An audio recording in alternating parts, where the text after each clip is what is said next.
recording so that so that all of you have a recording for this session. And I am just going to open up the presentation, which is taking me just a moment.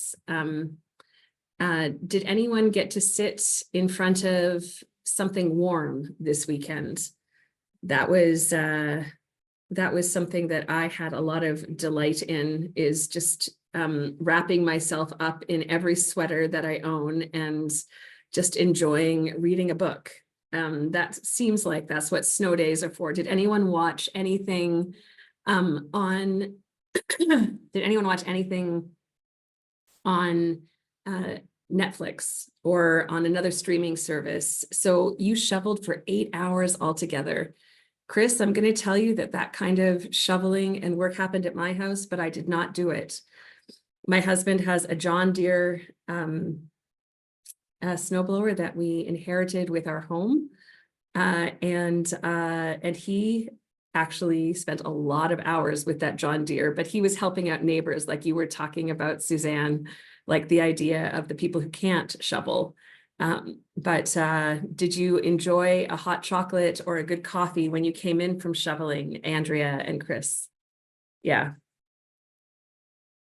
Great. So let's talk a little bit about our criminal justice system. And I just want to set a few things up and then move to our the conversation around prison abolition. So we're going to talk a little bit about prison industrial complex, setting the context, so prisons in Canada, the prison abolition movement, and we'll take a little look at both the prison abolition movement in the US and in Canada, and then supporting the movement, and then just talking a little bit about how things have shifted a little bit around prisoner justice since COVID. How many people here have actually heard the term prison industrial complex at some point? Is that a term that people are familiar with? You might have heard the term military industrial complex. I talked about a psychiatric industrial complex. How many people here are familiar with military with prison, the term prison industrial complex? Suzanne, I saw you kind of nod your head, so a little fingers up. So maybe a little bit. So anything that's an industrial complex means that there are multiple things, of course, that feed into the continuity of a particular system. And so I have a little picture here just of what kinds of things do you see in this picture? You can speak out loud or just put it into the chat.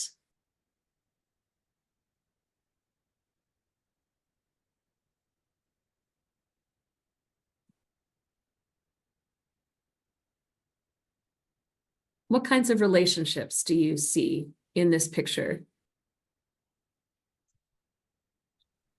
Funding prison. Yeah. I've heard people describe a school to prison pipeline, Yeah. where, the underfunding of public education and, subsequent opportunities can lead people to increased risk of imprisonment. Yeah, 100%. So that definitely is part of the prison industrial complex. And David, 100% funding prison instead of education. And this is a very quite a simplification of the issue, but you see a defunding of all sorts of, not just public education, but a defunding of all sorts of different programs. So not enough funding, and then people may commit crime. People may be in a situation where they are criminalized, and what and who actually, it's no mistake that these are, two, large white men with gnarly teeth. So thinking about who holds the power and the privilege, and who does the pipeline from schools directly into prisons benefit. So it's benefiting those. Oh yeah. Oh, thank you, Nordy. Is benefiting those who already have power and privilege. And that does, in fact, connect in the context of your question, Nordy, for sure. Thank you very much for clarifying on that. So what is the prison industrial complex? So it's a term used to describe the overarching and interconnected systems that use surveillance, policing, imprisonment as solutions to economic, social, and political problems. So the prison industrial complex actually operates to maintain authority of people who get their power through racial, economic, and other privileges, and by perpetuating deviant or criminal stereotypes of people of color, LGBTQ2S+ people, Indigenous people, economically disadvantaged people.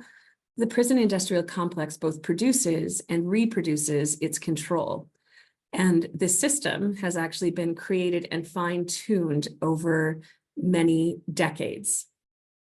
And there are many people who benefit from the particular stereotypes that a criminal might be, and the types of behaviors that are criminalized as well. So as we think about setting the context for prisons in Canada, in 2016, Canada's crime rate hit a 45-year low. And at the same time, paradoxically, and with resounding silence from the public, incarceration rates hit an all-time high. When you look at where institutions are located, this is just a map of Ontario, Quebec, but it's looking at where institutions located in Ontario. There are systems, you notice that many of them are in our most populated places. I'll share the map that I have with you at the end of the session today, but you can actually look into the different types of correctional institutions that exist as well. So 60% of people incarcerated in Canada are on remand. And what that means is that they are legally innocent. So they're just being held until they have been proven, because we're innocent, until we are proven guilty. But people stay in prison, in limbo, for huge amounts of time. The mean cost of bail in Ontario is $3,004, which is a figure that is too high for many low-income people to afford.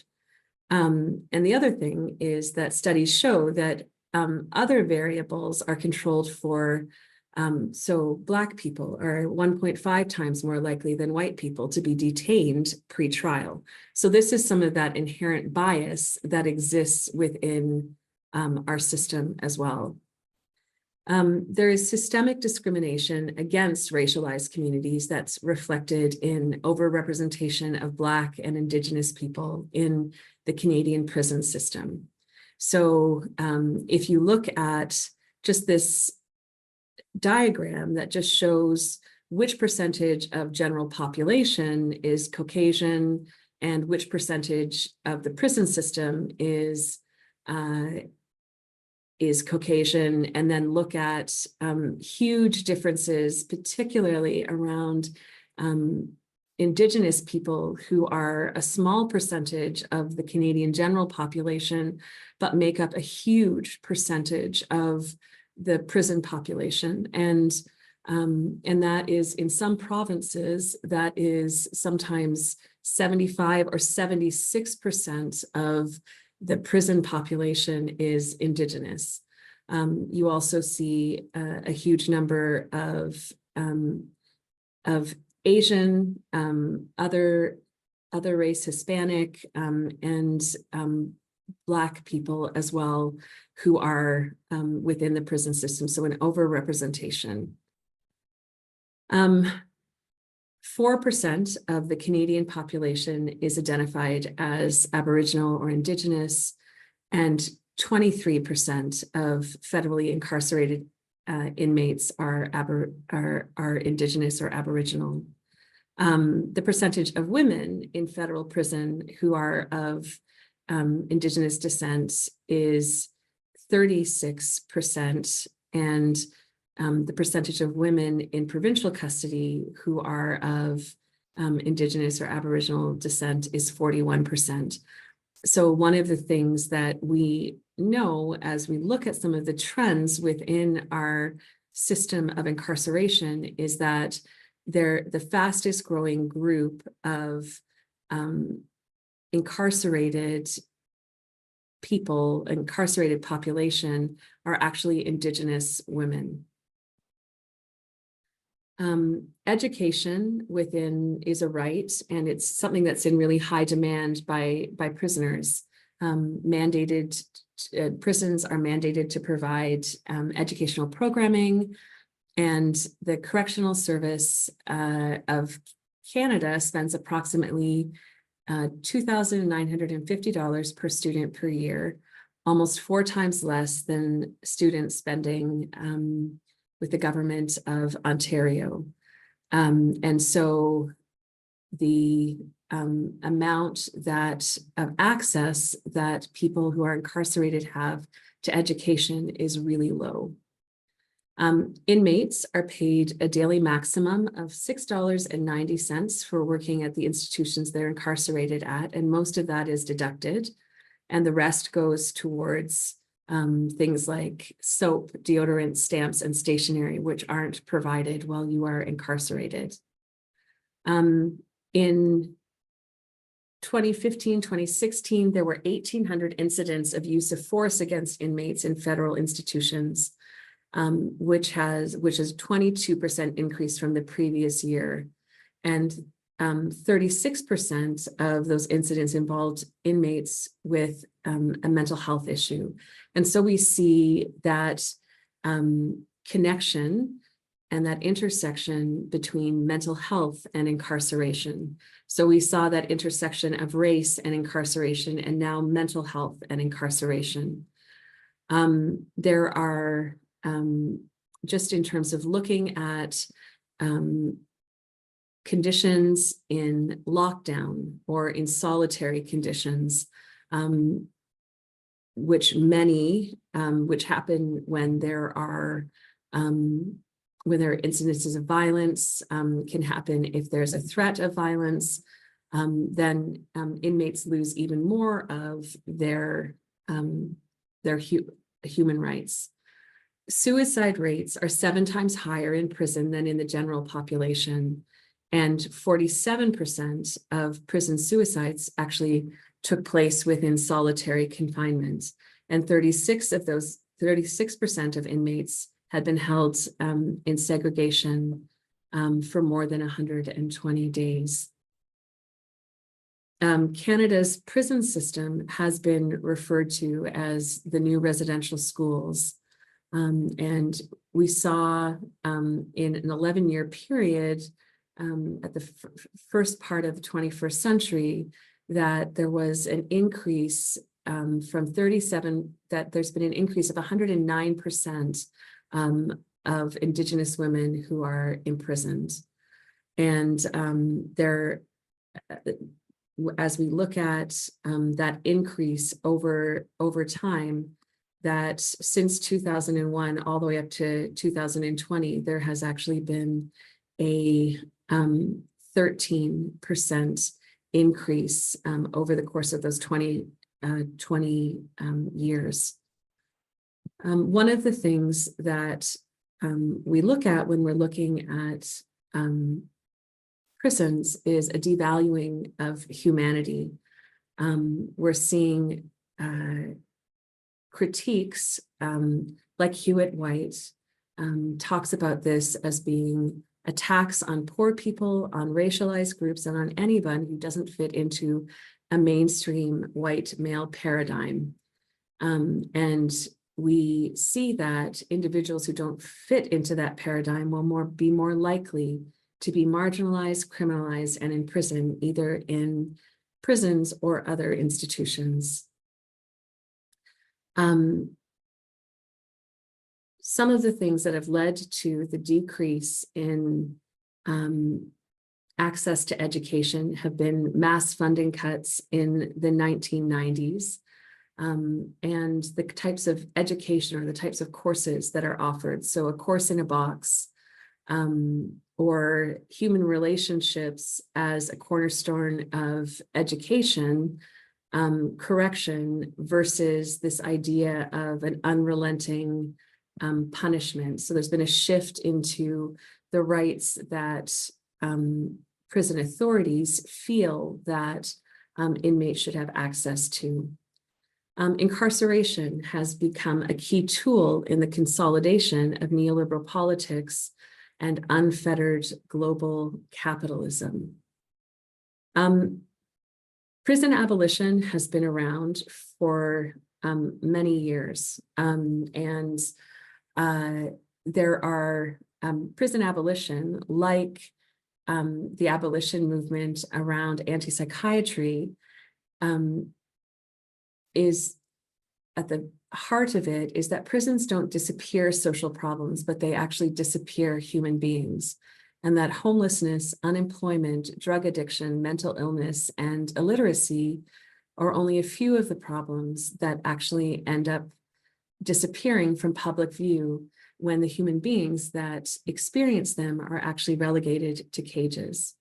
And Angela Davis said this, and Angela Davis is a prison abolitionist who has been very key to the prison abolition movement in the US.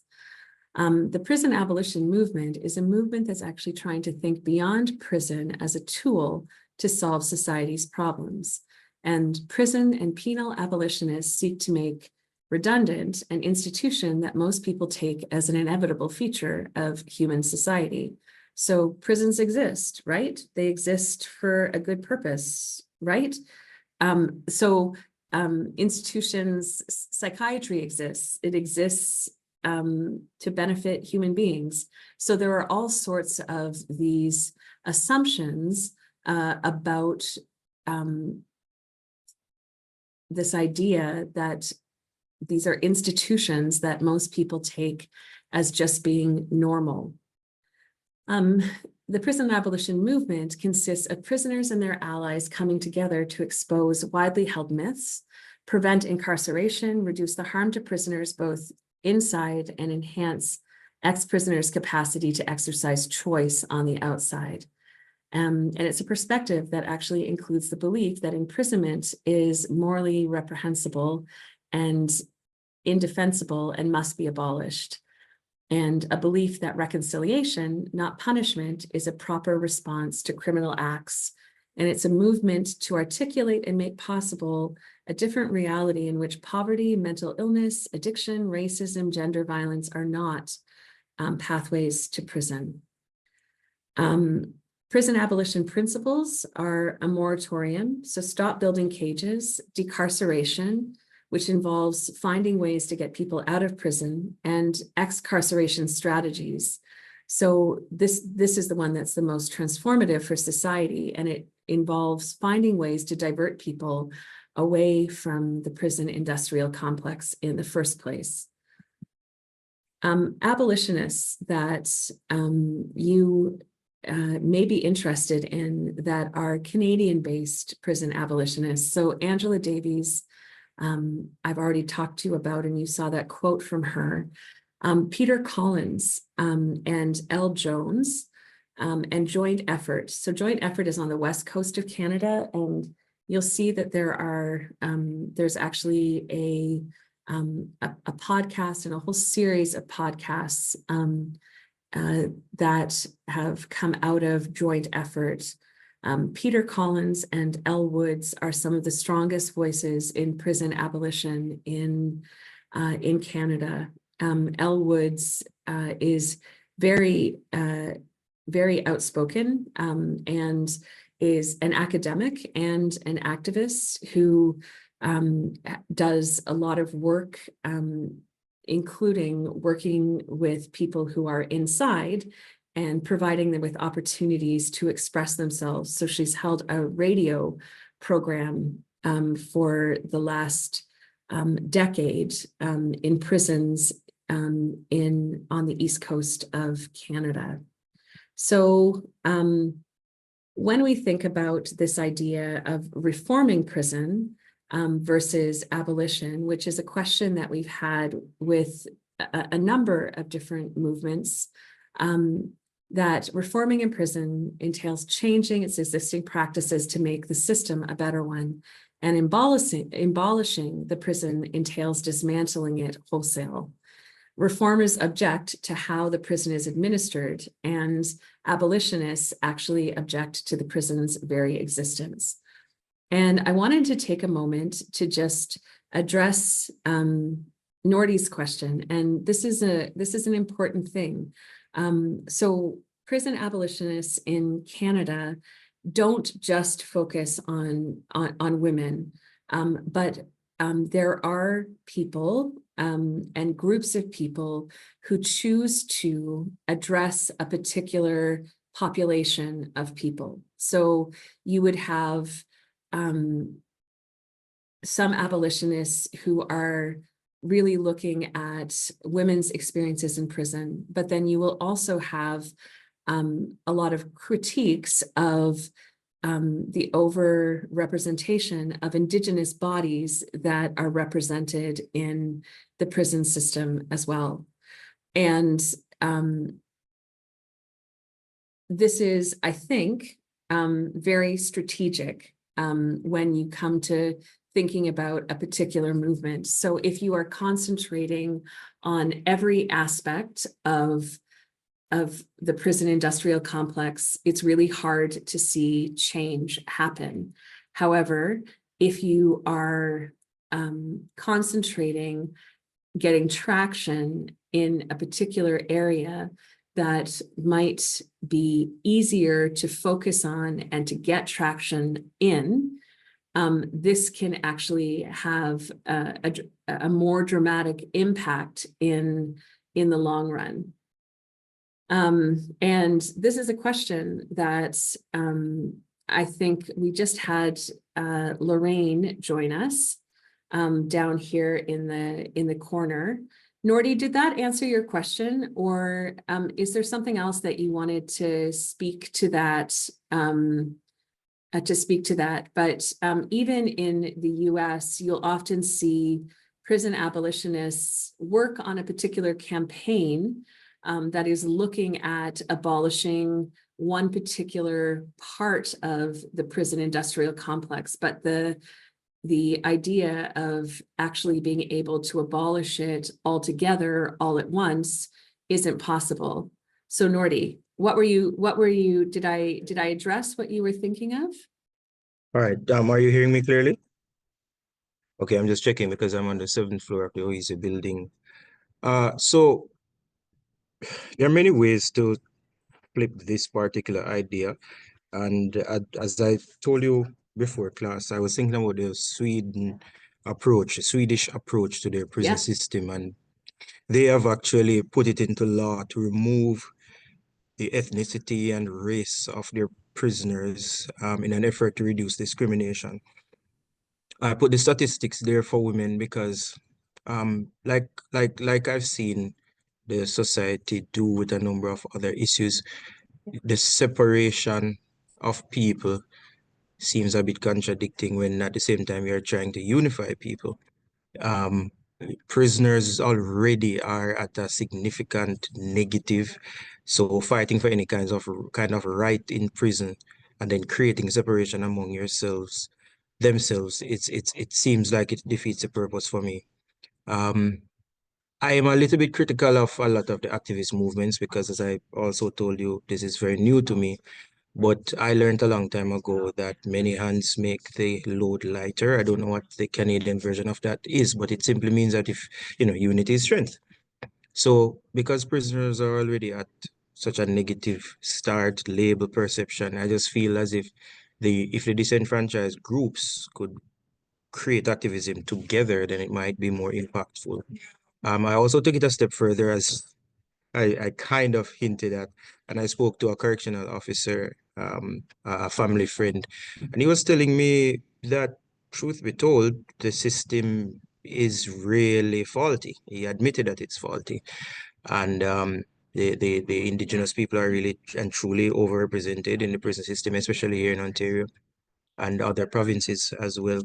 But he also pointed out that women are usually the victims. That's one of the logical forms of responses that is played out in courts. So in a lot of the crimes, it's some man who is perpetrating something, and then he finds a way to deceive the woman into being a part of it. And even in cases like domestic abuse, and I'm not splitting hairs here, if a woman suddenly murders a man, the situation is a little different if she was being abused before. In child custody cases, if for some reason you can find some evidence that the man had any kind of criminal history, it leans to the woman's favor. So with that kind of view, where men are primarily the ones committing the crimes, Black men, indigenous men, so to speak, I just think the focus would work well if again, disenfranchised groups approached it together. And I find that activism generally would benefit from a lot more unity than this separation, even within activism itself. But that's my Yeah. Nordy, I absolutely agree with you. This is one of the biggest challenges, I think, with social movements. Just with any group who finds themselves systemically excluded or experiencing violence, is that, and I'm sure that Monica and Lorraine will also talk a little bit about the kinds of systems that are created within the criminal justice system to separate people from each other, to stop there from being a sense of unity within a particular group. Maggie and yeah, so what Nordy was talking about made me remember something from the readings, which was the one titled Prison Abolition in Canada. Yep. Where they were talking about sort of like the campaign to divert women in conflict with the law from prison. And the fact that that program said that these women could be easily humanized. This is a quote. This was useful strategically, but at the same time, it left public attitudes and stereotypes about Latino drug runners and Native criminals unchallenged. So I think that talks to the fact that in the prison system, and with crime, that women can be easily dismissed as victims or as non-participants, and that still creates a dichotomy between how we see men in prison, and the fact that sometimes in sort of pushing for reforms within women prisons, you might by default be saying that these women are not criminals, but saying that men are criminals in that way. Yeah. And I think it's interesting that all of our readings were focused on women in prison, which I think, like Nordy was saying, that men are more overrepresented, but it also made me think, sorry, this is a different point, about sure. the gendered aspect of prison, the fact that we do split people up, men and women in prison, and the fact that thinking about people that, might have a different identity with gender, might be feeling in that kind of space as well. So I'd be interested in hearing from the speakers about what their feelings about that, because I think who we're speaking to is specifically about women prisoners, right? So I'm wondering how that aspect comes into their politics. Great. Thank you so much. And Maggie, and Nordy, I absolutely appreciate it. I want to turn the floor over to Lorraine and to Monica, and to welcome them here into this space, and to say what a delight it is to have both of you here again. This is multiple times that that you've been able to come to our class. You actually had an opportunity. Monica, you wrote one of the articles, I think, that we had for our readings, and we're delighted to have you here. I know you have something planned for us. It would be so something that just kind of surfaced from our conversation, and possibly also instructional to me, that perhaps there are too many articles talking about women and experience in prison, and that it needs to be balanced a little bit more. But just thinking about what life is like in prison, and some of the things that that you have seen, both in society and both inside and outside, in terms of this idea of who is criminalized and how people are seen. So I want to, Lorraine, and I met before Monica and I met, and Lorraine and I met many years ago, and Lorraine is a constant. I think she's been to every class that I've taught of this since starting at OISE. And Monica's come for the last couple of years, and I know that they have something really good in store for you, and are always so generous with the ways that they will answer questions. And let me just check with them right now to see if you would like me to just watch the chat for you, to let you know if there are things that people write in the chat in terms of questions. I'll find a moment that works to actually talk with you. And other than that, I would love to give you the floor. And I'm also making sure that you have access when you need to share anything, so that so you're able to do any screen sharing that you need to do as well. And so without further ado, the floor is yours. Thank you, Bethany. And I think what we would do typically in a Walls to Bridges class is we would do a land acknowledgements. I think we usually ask you to do the land acknowledgement. I'm not sure if, Lorraine, did you ask Bethany ahead of time? I think you did. I can do a land acknowledgement, no problem. Perfect. I'm pleased to do that. So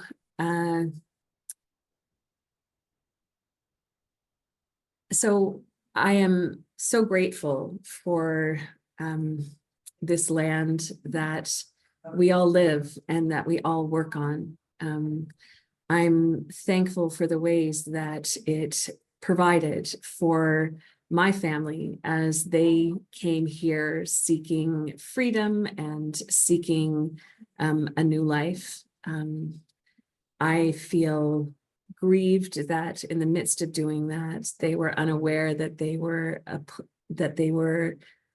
uprooting and causing violence to happen, and part of a process of violence that really impacted the first peoples who were here on this land, and were given responsibility for caring for the land and for its future.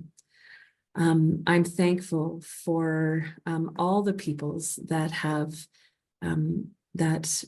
have been on this land. I'm thankful for the ways that each of us in the different spaces and places that we come from, the ways that each of us has benefited from the land.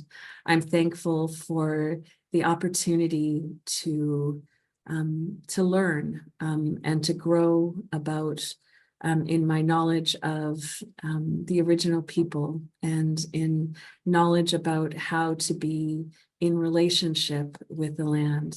And as we start this class today, we do so recognizing and acknowledging that we want to be a people who think about ways to talk together and create a future that is full of hope and possibility here in this space and in the land that we are on. Awesome. Thank you. Great job. Thanks, Bethany. Thank you. Thanks, everyone, and welcome into our learning session / workshop. I can't help but to so this is not in our this was not planned as part of our starting, but because I was privy to that conversation between Nordy and Bethany, could you remind me the person? Nagy. So I can't help but to jump on this and to talk about the how society genders people who are incarcerated. So while I was incarcerated, my daughter was doing her master's at York University, and she for her thesis she wanted to talk about how children fare when one of their parent is locked away. And it was so funny when she tells the story, because automatically people just thought it was her dad and never thought that it was in fact her mom who was the incarcerated person. So it just goes to show how once you talk about a person who is incarcerated, people just automatically assume without any background information that it has to be a man. And so, yeah, I just want to share that little story just to jump on, sort of piggyback onto what you guys were discussing in class. So thank you for that. So we're going to just start out in our usual fashion, and it's just we're going to introduce ourselves and say how we are sort of connected to Walls to Bridges. And I'm going to get Monica to start first. Oh, thanks, Lorraine. So my name is Monica Freitas, and I formerly incarcerated. I was in federal prison from 2011 to 2014 at the GVI, the only federal prison in Ontario. It's based in Kitchener. I did spend a little bit of time during court sentencing and whatnot at the Vanier facility over in Milton. And so the way I got connected to Walls to Bridges is it is connected to well, it is called Walls to Bridges in Canada, and it's an education program that offers courses, university college courses in prison, and half the class is people within the prison system and half the class are students from, like yourselves, in institutions outside that come into the prison to take courses like Bethany's class inside a prison. And this is gives an opportunity to people within prison to get an education, leave the prison walls with some form of dignity and ability to further their education, be gainfully employed, have connections and supports when they really get released from prison. So there's a lot of positive attributes of being in a program such as Walls to Bridges, both on the inside and on the outside, because the people who come into the prison also learn a lot, as Bethany will probably speak to at some point, her experiences as well. And so yeah, I joined the collective, which was the first project that came out of a Walls to Bridges class in 2012, I think, or 11 was the project, which was creating a collective. So when people are released, we don't lose that connectivity to the people that we became so close to doing these courses. And Lorraine and myself are part of that collective, and we've been in that collective since our releases. So for me, it'll be since 2014. So, oh my God, 10 years, that's a long time. So yeah, so we do these types of things, and we go into classrooms and we try to educate people on what the program's about and the exhaustive positive things that come out of these types of programs. So I'll stop talking now, Lorraine, you go ahead.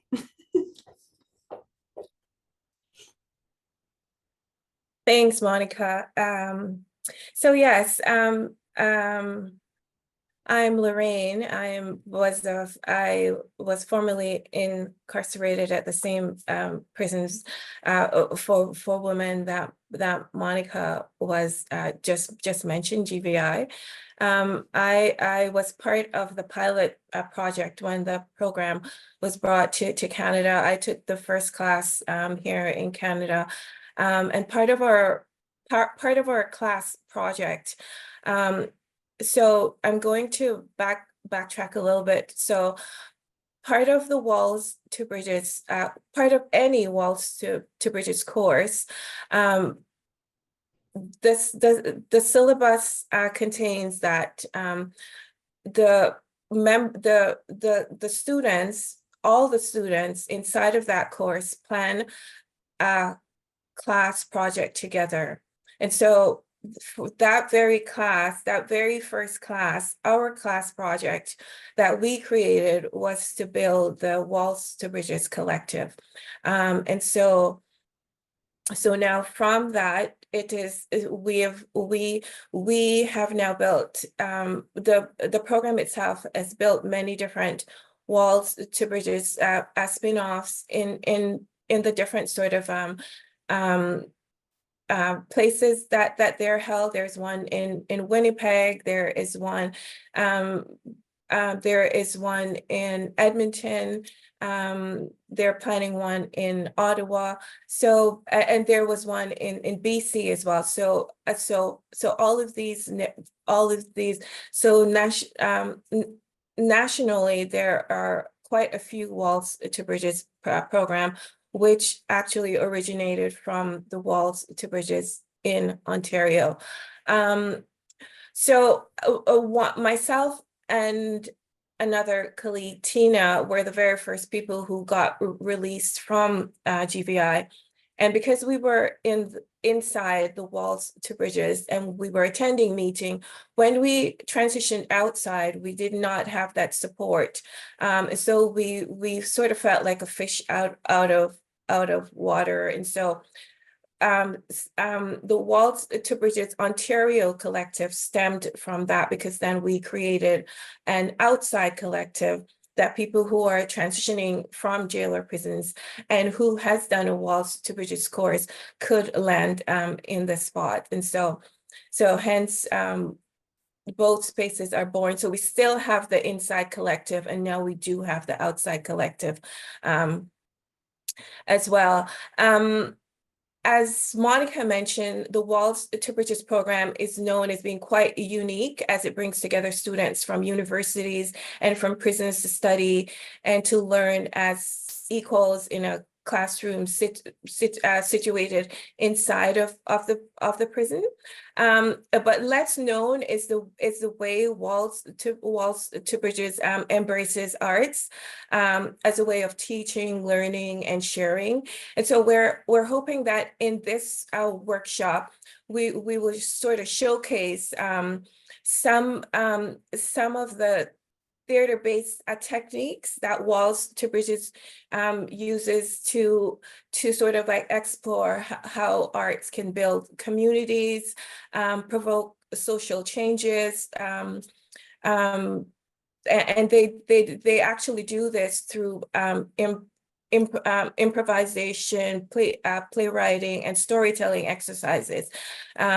So due to and some creative writing, a lot of creating writing as well. So we're going to take you through some of that, and this is what would actually sort out. So we're going to take you into sort of mini Walls to Bridges course, and yeah, and get you split up and get everybody involved. And so let's take it away. So we're going to ask Bethany to place us in two separate breakout rooms. You got it.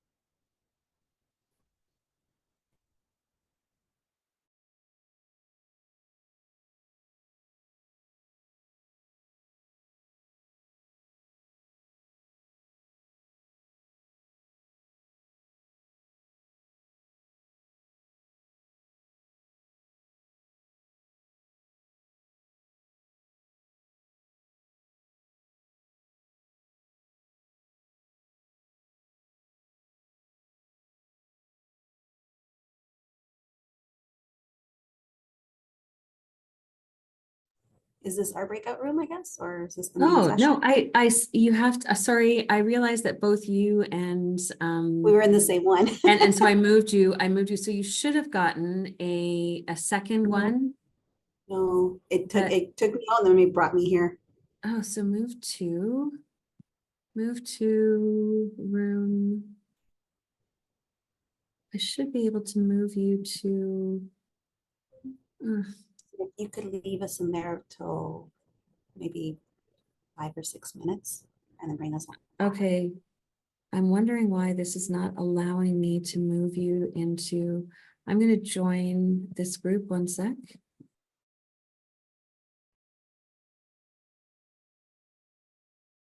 All right. Hello. I think, no, Monica has not. Okay, I'm going to. Sorry about that. Somehow Monica is not showing up in this room. Technical difficulty. I was just like, Bethany, are you trying to do an activity here where I'm being segregated? So yeah, as we talked earlier, this is the purpose of this particular activity we're going to do is in all Walls to Bridges classrooms. We typically start with an opening of the circle. So usually we sit in a circle. So typical classes are in person because of the experiential portion of the program. And that's the core criticality of this type of pedagogy is the in-person experiential learning. So the fact that you're learning from one another, from the inside to the out and out to the in.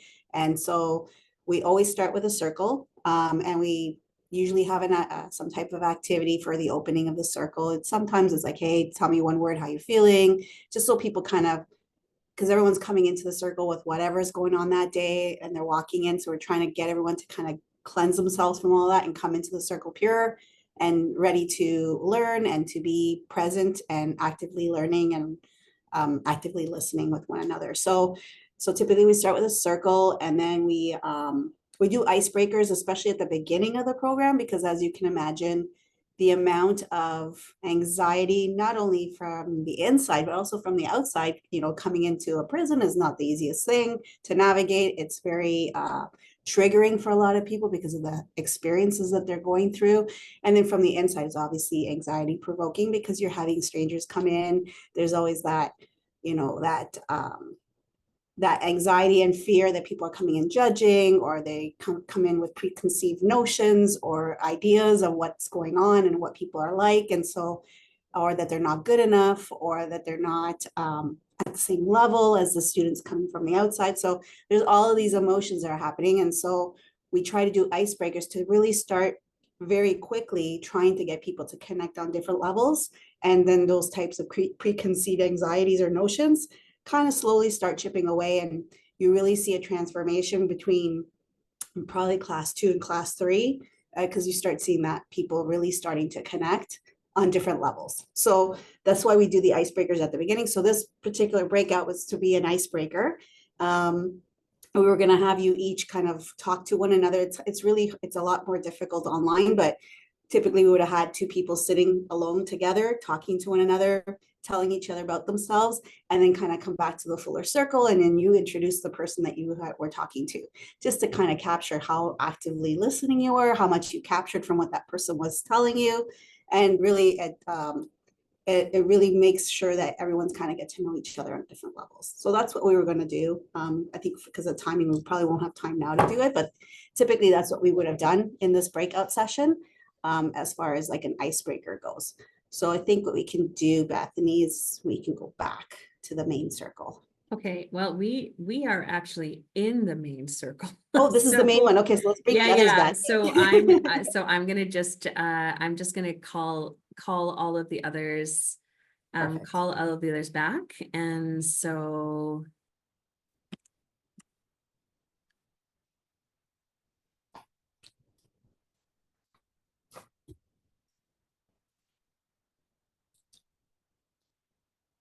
Hopefully you're able to bring them back in.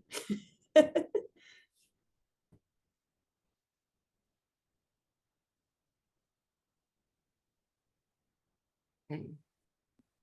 Now people will start coming back to this main circle. And thank you so much, everyone, for being so for adjusting yourselves to whatever was going on. There was some kind of poltergeist in the breakout rooms. Like Monica kept being told you can move here, and then she couldn't. She just kept finding herself back to the back main room. in the main room. So she said, are you trying to put me, like, segregate me and put me in solitary, like solitary for this session? And I said, oh no, I'm not. She said, I was just joking, Bethany. So we should have everyone join us back. Jail comedy. Join us back in a minute.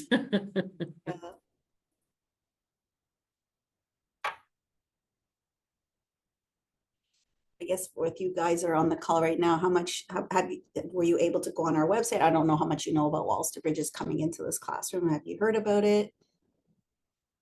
So they had an opportunity to, like, they were given access to your website and a number of articles as well, just writing about the program. And I realized that, in fact, Monica, I don't even know if just with Norty and Maggie, just speaking to the presence, like the concentration on women in prison, and recognizing, yeah, actually, I could see how that has happened, because so many of my connections and the work that I have done has been with women who have been incarcerated. And so it definitely, I don't even know, in Walls to Bridges, are there any Yeah, we do the programs in male prisons. And as part of your collective, do you just have women, or are there men that are part of? It's been predominantly women, because the program started in a women's prison, and it's pretty much been extended to mostly women prisons for whatever reason. I don't know if it's just the fact that the professors who have been trained as facilitators are affiliated or feel more comfortable. I don't know what that reasoning, but it would be a good paper to write. That's for sure. A good research paper. But yeah, we definitely have the program in Ontario. We have it at Collins Bay. There's several prisons with across the country, both provincial and federal. We do the program in halfway houses outside. We do them in provincial prisons. I think that the reason why you probably see a lot more articles about females in prison, is, at least in Canada, is because so much of the pedagogy and the work has been done in female prisons. So I don't think that there's probably been a lot of opportunities for males to write or to, but I think if you look at the Inside Out program, which is where this program started from in the US, there is a lot of articles written by males in prison. Yeah, and it's an interesting, in trying to make sure that we had a Canadian, because you're right, there is an Inside Out.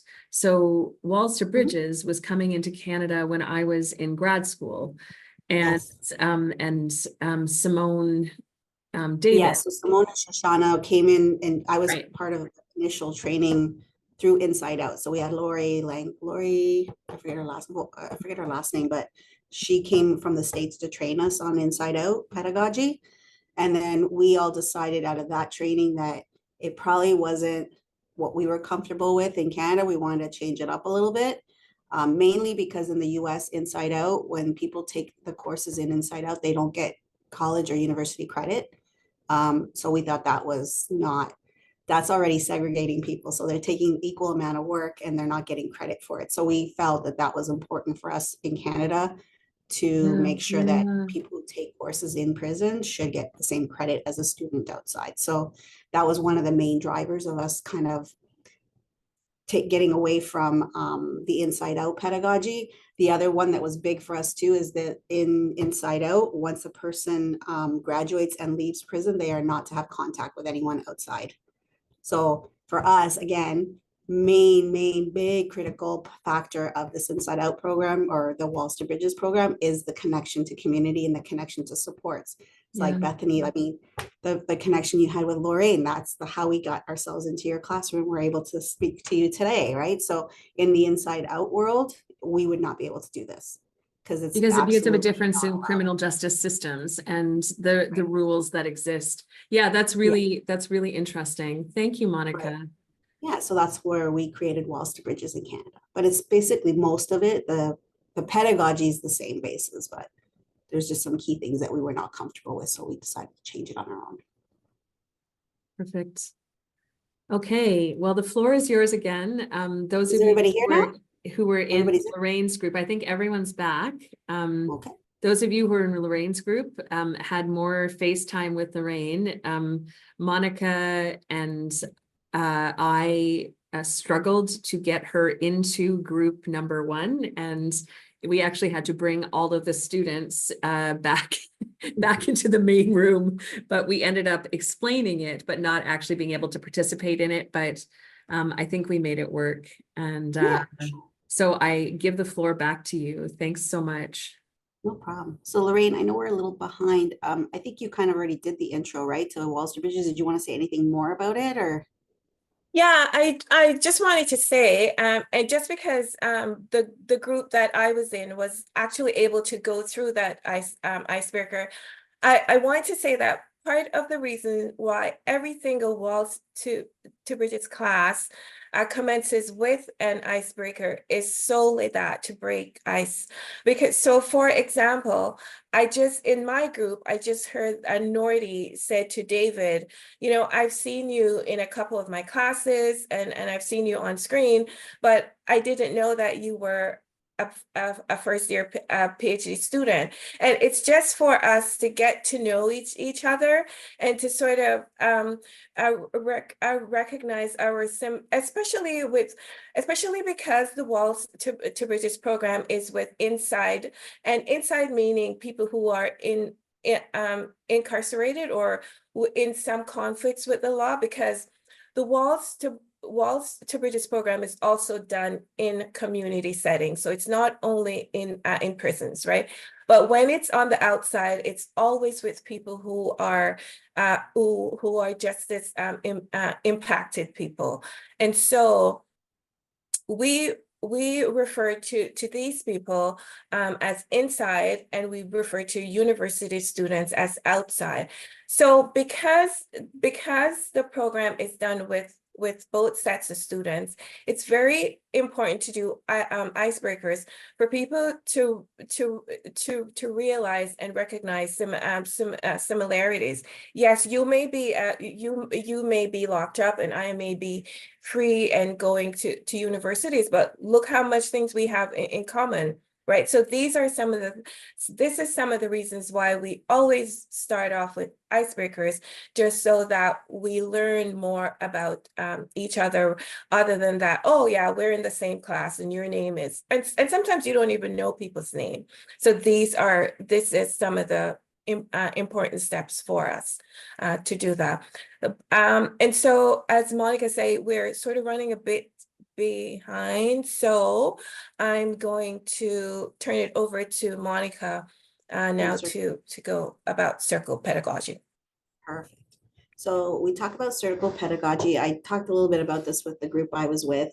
So typically these classrooms are usually done in an in-person setting, obviously, because people in prison don't have access to computers or internet. So when you're in community, you can do it like this, but when you're in the prison setting, you can't.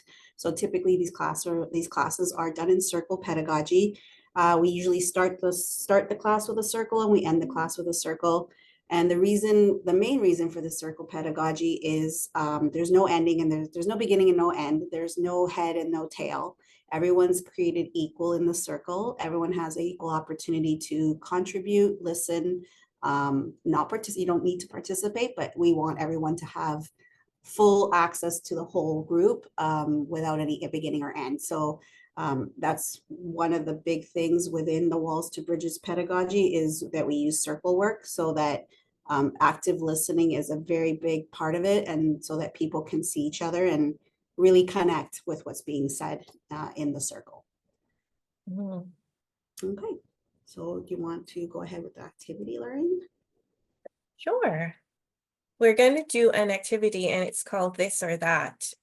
And so we would normally split people up into groups and say, okay, if you're this, go into this group. If you're that, you stay on this side. But because we're doing this virtually, we're just going to use images.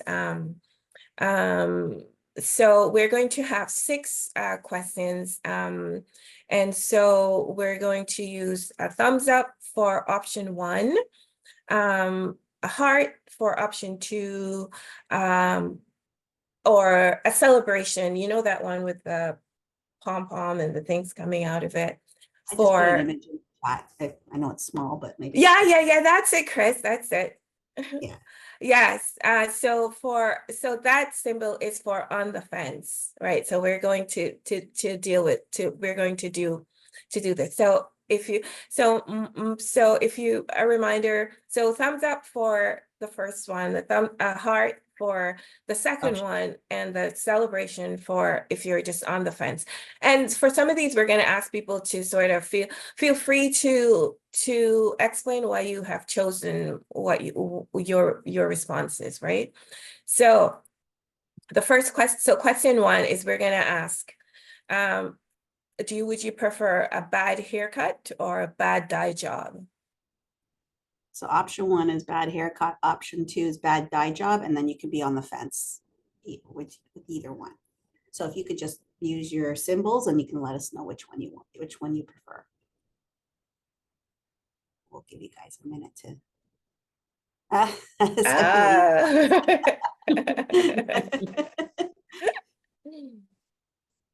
It looks like it's pretty equal. Yeah, it's pretty. Yeah. And as Lorraine explained, if we were in person, we'd all be in the room and people would either be on one side of the room, on the other side of the room, or in the middle. So like visually impactful, you can see people, and then you see people kind of going, oh, maybe I should go there because everybody else is there. Or, you know what I mean? So it's pretty cool to watch it in person as well. So, Yeah. so anybody want to speak to why they picked bad haircut or bad dye job? My rationale, at least, was recently one of my friends had a bad haircut. We were over at dinner and she had a little crisis before dinner saying, I'm gonna be late. I got a really bad haircut. I'm trying to fix it, blah, blah, blah. Anyway, she comes, I didn't even notice her hair looked fine to me, but then showed me pictures of her hair when it was straightened. The layers were very botched and whatnot. Anyways, I've had a bad dye job in the past, and I think I would prefer a bad haircut, because if you had a bad dye job, the damage could like be worse. At least with the bad haircut, the hair grows and you kind of like try to hide it, like wear a hat or different hairstyles hide it. But like with the damage, like that can take a long time to repair. It's gonna cost money to buy products for it. So that's my rationale. Good. That's a good one. Yes. Anybody want to talk about who picked a bad dye job?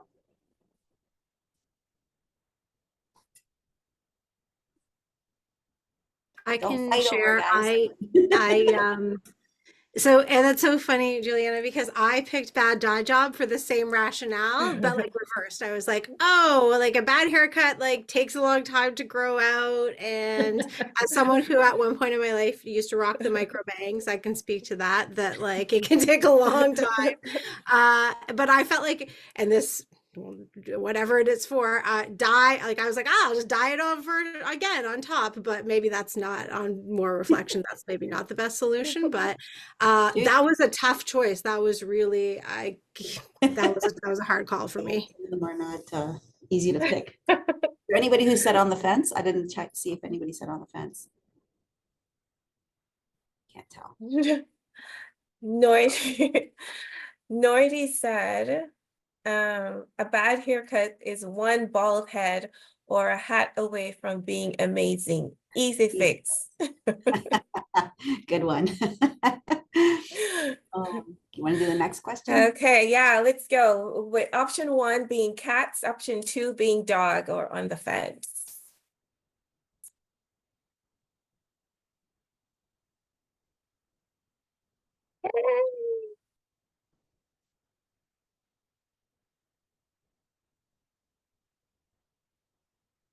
A lot of dog lovers. Yes, Lovers too. I like that. Yeah.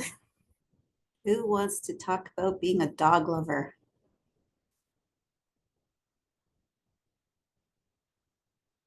I'll go. It's Pamela.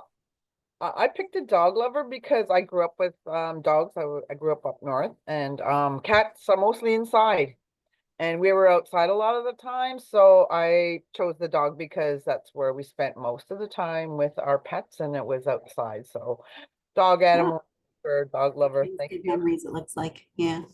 Awesome. Who wants to speak about cats?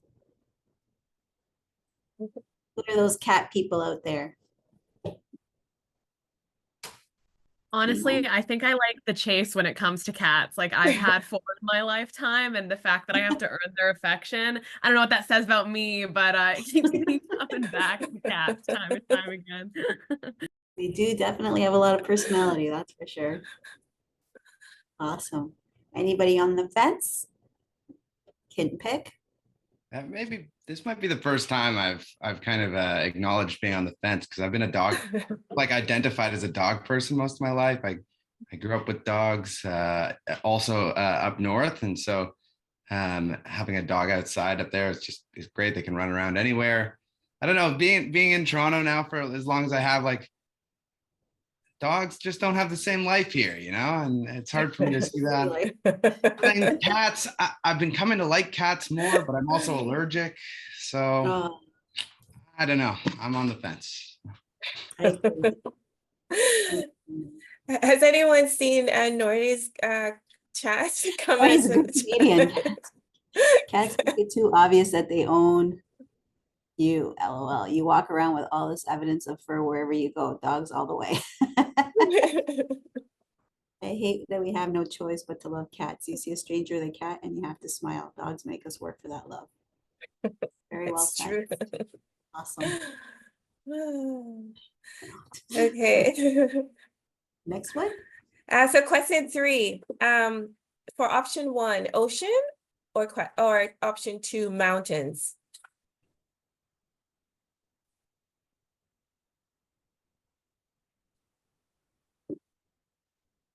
Anybody picking mountains? I see lots of thumbs up. Oh, someone down there. David picked mountains. Maggie picked mountains. Emma. What's the emoji for on the fence? Okay, I'm seeing it. It's the little, it's like a horn with lots of confetti. Yes. We know what he's picking. All right, who wants to speak on the ocean front?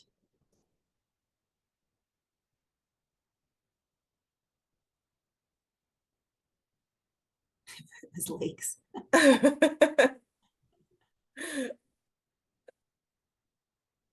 For me, I didn't pick, but I would say ocean, because for me, I find ocean is peaceful. It's the sound, it's the waves. It brings back memories of a child going to, the beach. there's a lot of life that happens in the ocean. There's beauty in the ocean. So there's a lot of really good memories when it comes to the ocean. I like mountains too, but I prefer oceans. Anybody want to speak to mountain? Probably hikers in here, people Chris, who like the nature. Chris, Chris can go ahead. Thanks. I think I would choose mountains because historically across this continent, during periods of conflict, mountains have provided shelter and places of safety where, people could seek refuge and hide. And, I think mountains are very, a symbol of strength for that. It's very good. Very inspirational. Mhm. Anybody that couldn't pick, it was in between, I think. That's a fair question. I'm an island boy. I have access to both. Water brings me peace. I personally could not choose just for those reasons. The ocean is very peaceful. It has a lot of depth to it. But the same thing for the mountaintops as well. Like you think about conquering something, being victorious, standing on top of something high. So I couldn't choose because I'm like, oh gosh, this is exactly unfair question. So straddle between the two. Meant to be unfair. Exactly. Do you want to go with the next one, Lorraine? Winnie, did you want to say something, Winnie? Yeah, just now because after several days heavy snow recently, so I think for me either either mountain or the ocean will be perfect for me. Awesome. Yes, absolutely. If I agree. like mountains, right? Good timing for that. Okay, option 1, classical art. Option 2, modern art, or on the fence.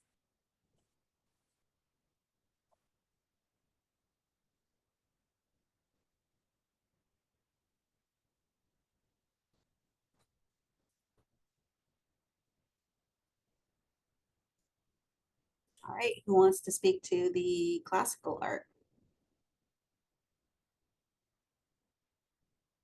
Well, there's lots of on the fence for this one. It's hard to choose with art. There's so much good art out there. Anybody have any particular comment for classic art? Any particular piece that they really like that comes to mind?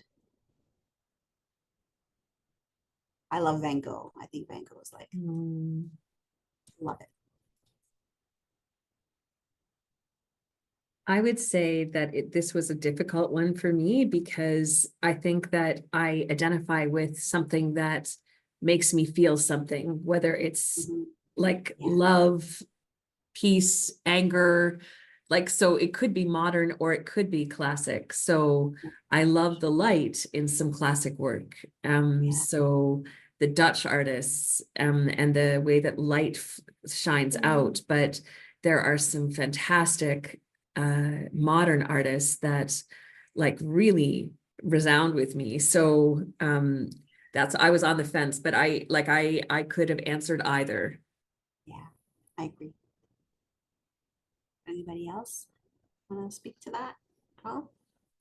If we're talking about music too, if we that in the art, I mean, art classical art. music. It doesn't need to be visual. It could be any Classical music. Like I'm not an aficionado or anything. I probably couldn't name any pieces, but like whenever I hear, especially classical music live, it's just like transcending. It's just a experience.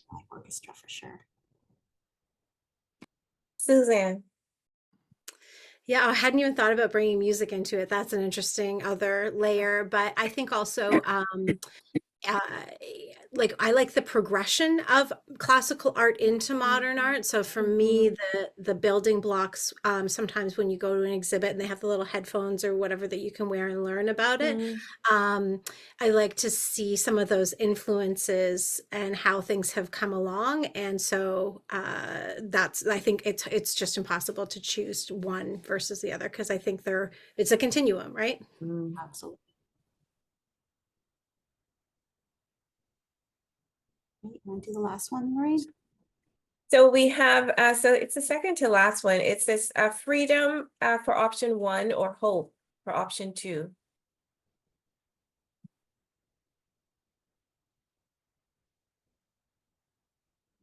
Sorry, was the second one hope with Yeah. the Yeah.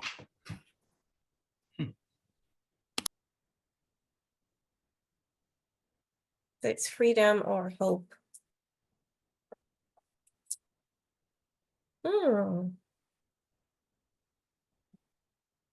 Anybody want to speak to freedom? There's lots of on the fences. Yeah.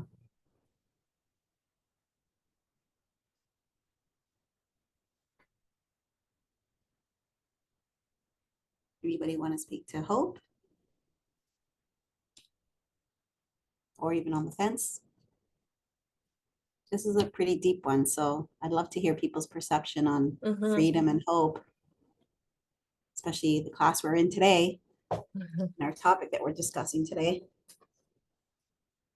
So for me, for freedom is knowing that obviously within itself, like you're no longer caged, you have no boundaries, no limitations. You're basically like an eagle soaring.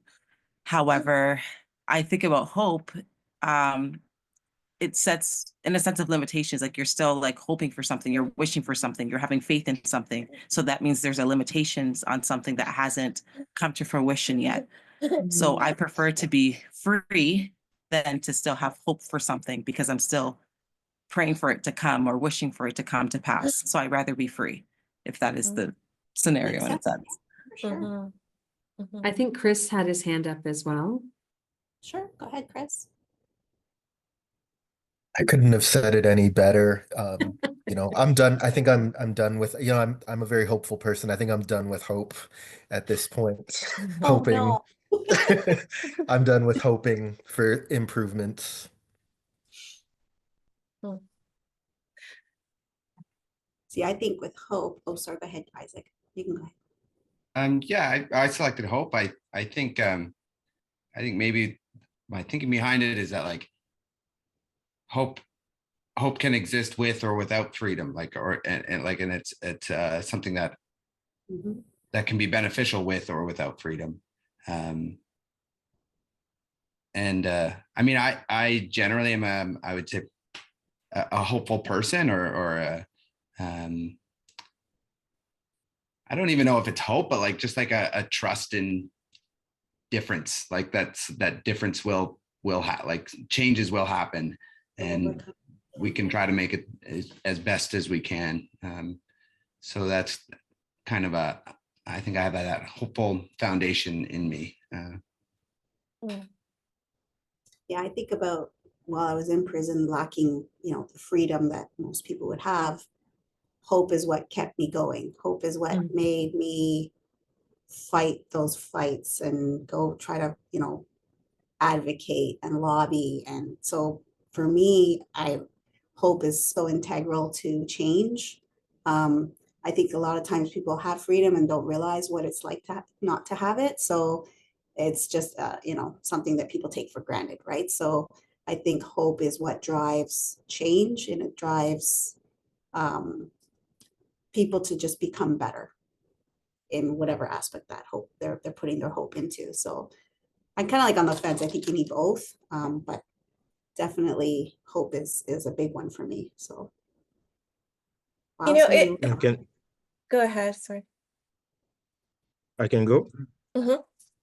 Yeah, I hate to be the person who always introduces a kind of argumentative twist to things, but freedom can be such a selfish pursuit, you know, while hope, it's deep. Hope is spiritual. It's something that, regardless of the physical walls and boundaries, you know, hope is something that is innate, and it's something that you can share with other people. Your freedom starts with your individual decisions and your ability to move about as you feel. But with hope, because it's so deeply spiritual, it recognizes something that no other person can take away from you. You will have to let go of hope. Hope for me is synonymous with faith.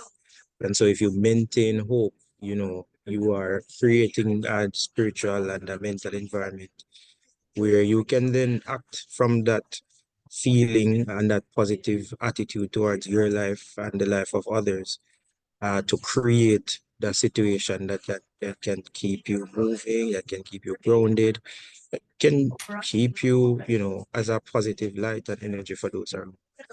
Sorry, really nice. That's great. Very deep. You know, it's interesting to me to hear people to hear this class talk about freedom as something that they envision as being behind, like in in a cage, behind a wall. So, and you know, the reason why this is interesting to me is that in I want to say 2017, I did a Walls to Bridges outside class with a prof from what is now TMU, and the course title was "What is Your Freedom?" And so for our class project, we went down to Eaton Center and we put up a big canvas and we wrote on it, "What is your freedom?" And we invited everyone, you know, that's the busiest intersection in Toronto. And we invited everyone to come and write on that canvas what their freedom looks like. And it was so interesting to me. And I think this is what opened up my eyes to different kinds of freedom. Because, you know, like little kids, older, you know, older people, like everyone was coming and writing on our canvas, and people were writing stuff like being able to pitter patter in the puddles, being able to garden, being able to be rid of arthritis, like a whole bunch of things. So freedom looks differently for to different people. So freedom is not freedom does not have to be in a cage sort of thing. Freedom can be what it is, that that freedom for these people that came and read on our canvas was what brings them joy. And so it's just a different perspective of looking at freedom. Sure. Did you want to just move on to the next thing, or do you want to do one more, Lorraine? Do we do one more? One more that is not funnier. So, so would you prefer option 1 to see the future, or option 2 to change the past?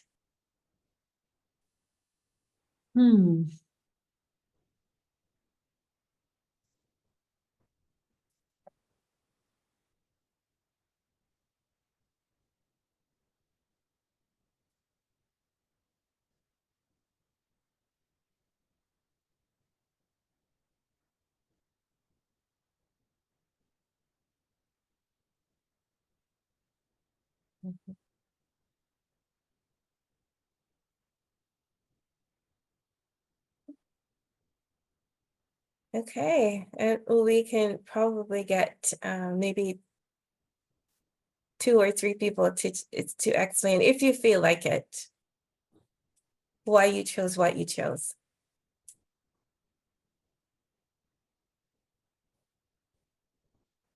I saw a quote today and it said, if you went back in time and fixed all of your mistakes, you'd erase yourself, which is kind of cheesy but true. And so I feel like changing the past, no matter the gravity of the mistake, I mean, maybe there are some limits. I feel like that makes you who you are. So.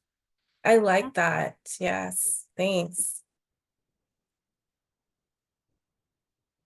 All right, I'll speak. On that same note, that's what my grandma used to say, you know, like she used to go see a seer all the time, and then she'd be like, no, I don't, personally, I wouldn't want to know. And also I wouldn't want to change my past, because it would definitely affect where I am now.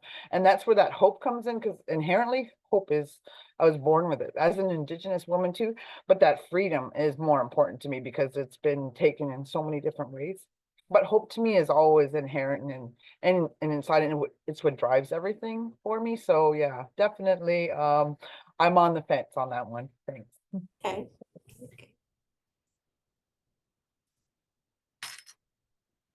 If I'm feeling particularly vengeful, I think about going back and not changing my own past, but changing the past, and feeling like I'd like to prevent some things from happening, though science fiction tells me and comic books tell me that I can't actually do that effectively, but I would still like to try. Like there are atrocities, there are key decisions, right? That I think, my goodness, if only.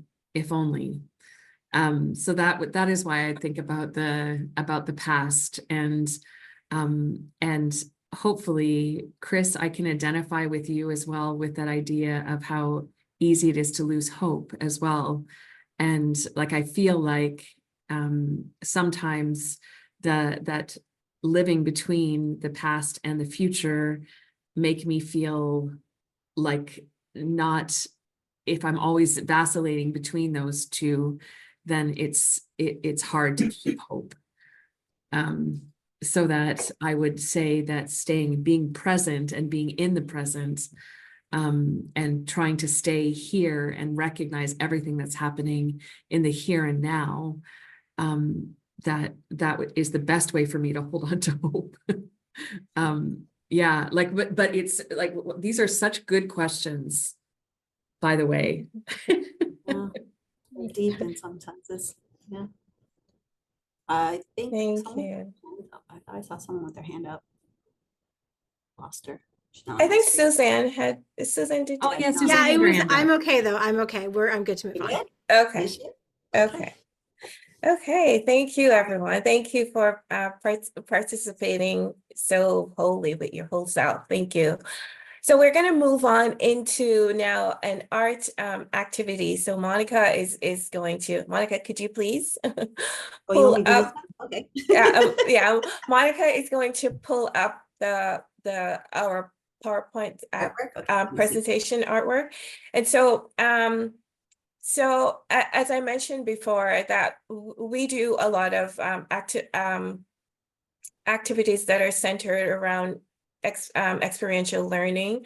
And these activities can be done in many different forms. So this particular activity is centered around empowerment through creative means. So art is an expression of our strengths, emotion, intuitions, and also this desires, but it is even more personal than that. It's about sharing the way we experience the world, which for many is a way to tell their stories, right? So it is the communication of intimate concepts that cannot be faithfully portrayed by words alone. So in prisons, art is a very creative outlet and critical method used by people who are incarcerated to share their views, to tell their stories. And so we're going to show you some artwork, and these are artwork. You'll see the credits like underneath them. So one is two of them are from Pasan, and Pasan is prisoners. I have to look that up. So prisoners HIV/AIDS Support Action Network newsletter. So they have a newsletter called Cell Count, and Cell Count is a quarterly bulletin by and for incarcerated or formerly incarcerated people. So each of that issue is filled with articles, stories, art, poetry, and relevant health information, news, and resources. So it's a space for prisoners or ex-prisoners to express ideas and share their own experiences. So Cell Count is distributed to prisoners, agencies, and individuals across Canada. Yeah, it's a way that they use this resource as a transparent tool to sort of showcase to to society, their views and how they think about this this sort of prison space, right? The other one that says surveillance, no, people need support, not surveillance. So that was done by a group. It is a calendar, a group of political prisoners who make calendars each year, and the calendars are called certain days, and so you can actually. Yes, it is. Yeah, it is. It's a very, very good calendar. So I can encourage people, it has so much information as well. It's packed with information about prisons, and especially about political prisoners and some of their thoughts on prisons, and some of their ideas. Yeah, so I would encourage people to maybe check out these calendars. I buy them. I started buying them in 2024, and so yeah, I continue.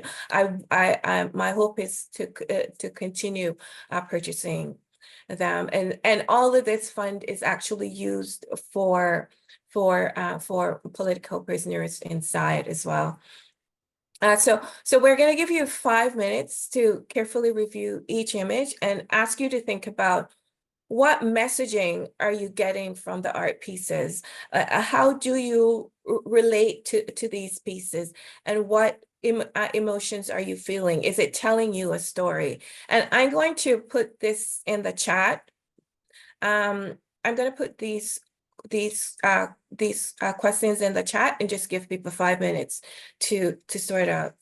And also, if you could try to connect these images to the topic of this class, resistance, and is there any type of messaging that you see in that aspect as well in these images?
I hope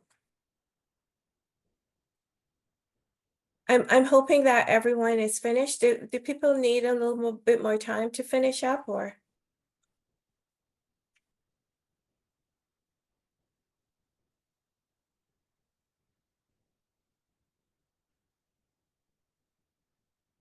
I think we're good. I think we can see if it's in the chat.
Monica, I think you could probably start with Oh, sorry, I was waiting for someone to say, go ahead, sorry. Okay.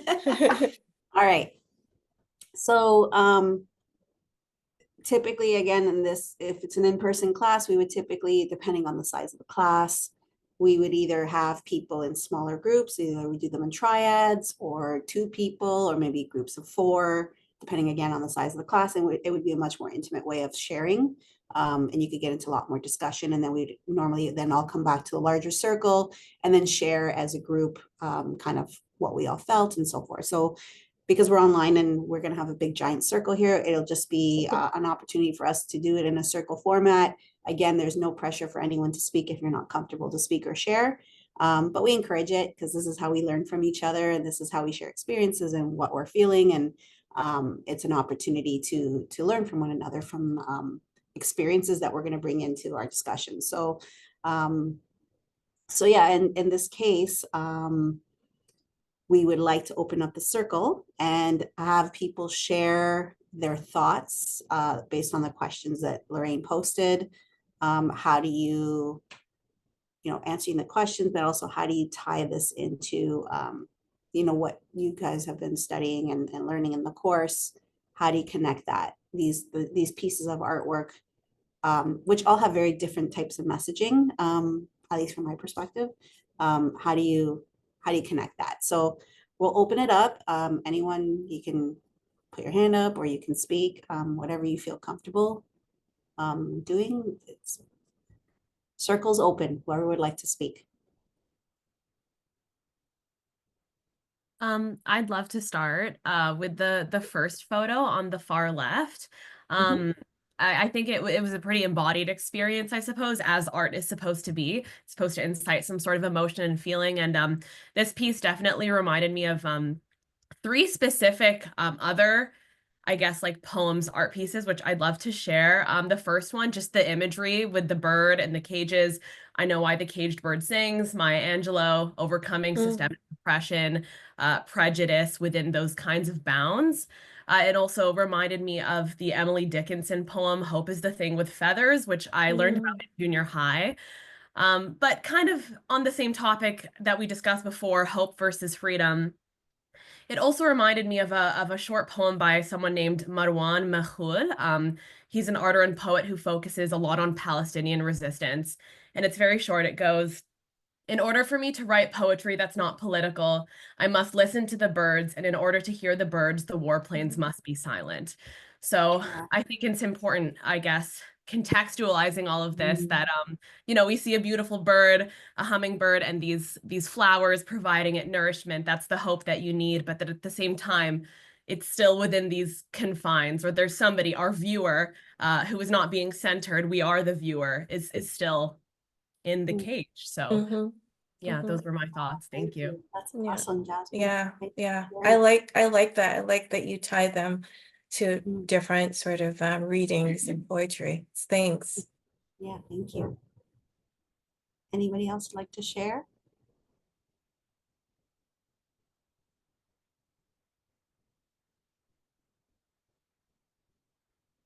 I'll just respond to the same piece of art, I guess. I at first I couldn't tell. I really quite like this one as well, and I appreciate your comments on it, Jasmine. I couldn't tell at first if that was a bird or if it was one of the flowers. And you know, I had to lean in, and I kind of like that you can't fully tell, like it is almost almost like the idea that like you're not only cultivating flowers, like the flowers are turning into this bird, this creature with freedom, and that it's like you're cultivating hope, you're cultivating the actual creature that is able to fly away from the walls and from the prison, especially with the, you know, it's not just looking outside the prison bars, but seeing the other wall outside of that wall. So it's like two layers of the two layers of walls, I guess. I really liked all three though. Like the people need support, not surveillance. I really love that. Like the image of pulling, like you're pulling somebody out of water, almost like they're drowning in a sea of surveillance. But also the idea that like the cameras are all pointing up, you know, like it's like the cameras are looking, wait, who's the person offering support? And that there's almost like like there's a suspicion about even the support that people are receiving. Yeah, some thoughts about the other one, but I don't quite know. I really like that one as well. But yeah, maybe I'll just leave it there. Thank you. It's great. Thank you. Thanks, Isaac. Suzanne? Hands up. Yeah, I can pick up a little bit maybe from where Isaac left off too. I think also the one with all of the cameras, to me also, they're very, like there's a threat of violence inherent in that one, because to me they remind me of guns as well, the cameras. It looks like you're looking down the barrel of a gun.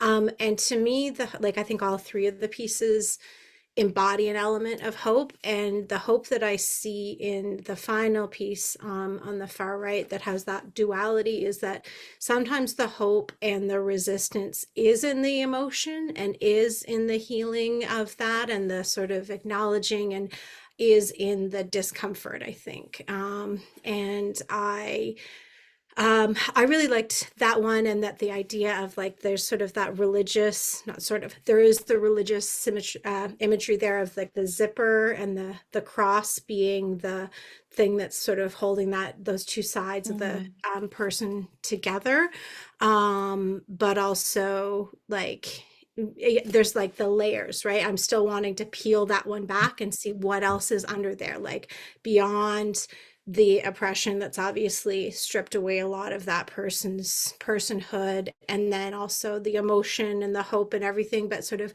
what comes after the immediate sort of healing. To me, like all of these to me also speak to a like what's next, where they reminded me of a short story where you get a glimpse, you get a sliver of an experience, but what's coming afterwards for these. And I think the one with the flowers, the first piece that we talked about, to me, that has a lot of opportunities, sort of like Isaac was saying about the, is it a flower, is it a bird? To me, too, looking at that, it was like, or am I the viewer inside the prison looking out? Am I outside the prison looking in?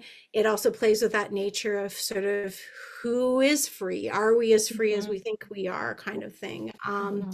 And yeah, I appreciated this exercise. I thought it was quite interesting. So yeah, I'll leave it there. Appreciate you. Thanks, Suzanne. Thank you. I wanted to share as well. I mean, I will just pick up from where Suzanne left as well. I think I saw the idea of hope coming through with the three pieces as well. For the first picture, I didn't even see the bird. I just saw the flowers, and I saw like three dying flowers and one flower that was closest to the outside that seemed to be alive, right? Which showed that sliver of hope that's available, but because of that limited space, and the windows also look like what it might look like from within prison, where you just have that small light that comes in, and it reminds me of this phrase, with light you can bloom, right? And so with that limited light, you have a lot of parts of you that are still dying. With second image, I mean, I saw that yeah, I mean, it seems like there's almost murder happening, like you're just pulling down this person, and then there's just that bit of one singular hand that's pulling that person out, right? Which is like that singular hope. For the third image, I mean, I resonated with the piece of like religion and faith and how that could provide hope for people. But I saw like you almost get freedom through death, right? Because like the person who's alive seems like they're upset and sad. And then the only way to the other end is maybe through death. Very good. Interesting. Thank you. Thank you. And I just want to say a little bit about the third piece as well. The piece to your right is that so this person who signed as Susie, so you can't see it because it's so tiny, but she talks about that when she did this piece, she did it in provincial jail, and in provincial jail, you get a little tiny pencil, almost like here, you know, those little tiny one without erasers or anything. So she said that she actually had to pick at it as a way to sharpen the pencil. So she actually had to pick at it with her nail, and for an eraser, so when you're in provincial as well, you get these blue and white. The sole of the shoes are rubber, so she actually had to use the sole of the shoes as actual eraser. So this is how she created this art piece. And Lorraine, one thing that I always I've seen this picture is profound, but is also to me, all of these pieces show about the resiliency of the human spirit. So in all of the work that I've done with political prisoners from around the world, as well as prisoners in North America, this is something that happens all the time, that art emerges no matter what. So whether it is using the side of the wall to scratch at a peach pit that someone saves to make something out of, or taking pieces of dry bread and mixing it with tea to create a model of something, or whether it is a pencil that, like, so there is sadness in the inavailability of tools and the structures that exist that don't provide resources for people, and just forget them within the system of, as you would say, injustice, the injustice system. And yet, despite that, there is still this incredible hope that emerges, that is just inherent in what we do as human beings to survive. And so survival is not like, survival is wonderful. It shouldn't be what people are relegated to. And yet, despite the fact that there are so many structures that seek to dampen the spirit, the human spirit, I'm always incredibly impressed with how the human spirit emerges. Absolutely. Where there's a will, there's a way, they say, right? Yeah. But doesn't it make you want to just provide art supplies for everyone who's incarcerated? Unlimited art supplies. It kind of makes me want to do that. Yeah, good luck getting it in there. Yeah, no, I know, but you just want to, be able to do that, right? Like, I just, yeah. Anybody else would like to share with the pictures? Any foresight, comments? Sorry, I didn't have my mic on. I'm looking at that first one and I agree with all the comments. And my perspective is I see the crispness from the drawing from the coming from the outside. So like there's such detail, such clean, crisp lines. So, you know, because that's where they are and and having that insight of, you know, what they see, and it's so clear and clean and a little bit of that blue sky with that shadow coming over. Excellent. The second one, I see the brown hand grabbing the darker brown hand. And I love that. I think of Cindy Blackstock when I come to surveillance and how, you know, how much that has impacted the whole actual conversation about children safety. So that one's that one. The third one, it kind of goes back into that hope and to the future and the past. So it could be interchangeable. So that could have been entering the system and then what's happened, or opposite of what happened before you got in there, or you know, that's what I love about that third one, is that it interplays on where you could be, where you can't be, where you hope to be, you know. That's what I really like. It's all revolving around what we've all talked about: hope, freedom, past, future, and then definitely the second one is that resilience. So really, really lovely examples. Thank you. Thank you. Thank you, Pamela. Anyone else? Yeah, I'm sorry. There are so many things here, and I've been just running through my thoughts in my head. But I want to look firstly at the symbols of hope in all three. Start with the positives. The blue sky in the first image to the left. The hand that is helping the other one, that seemingly is not the target of the surveillance. And in the third one, the sunshine as well there. But I want to start with the third one and the power of the prison system stripping away what your identity is. You know, that's what's most evident for me in that third one there. And even your perception of yourself, you lose it, as we can see there, because we notice the jewel on the hand, which is a handcuff of sorts. Yeah, I'm just noticing that.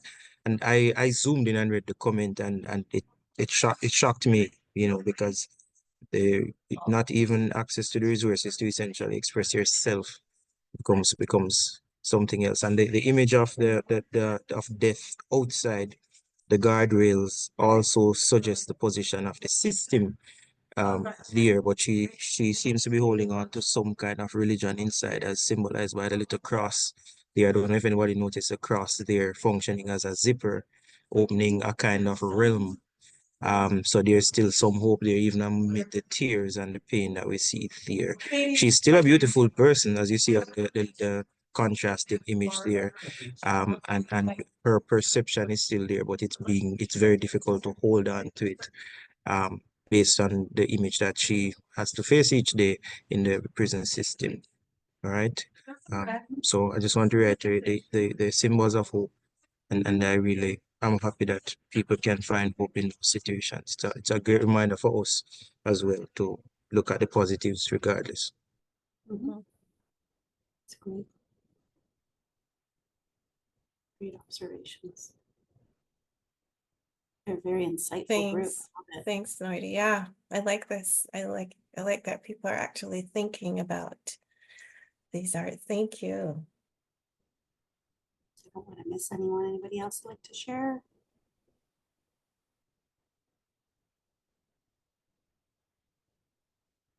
I know I already shared. I just had a thought come up. I was typing it up, but I'll just try to articulate it as you know, with the conversation about hope and freedom, or hope versus freedom, and the story of this third piece of art, that, you know, there's I'm thinking that, like, despite the circumstances and the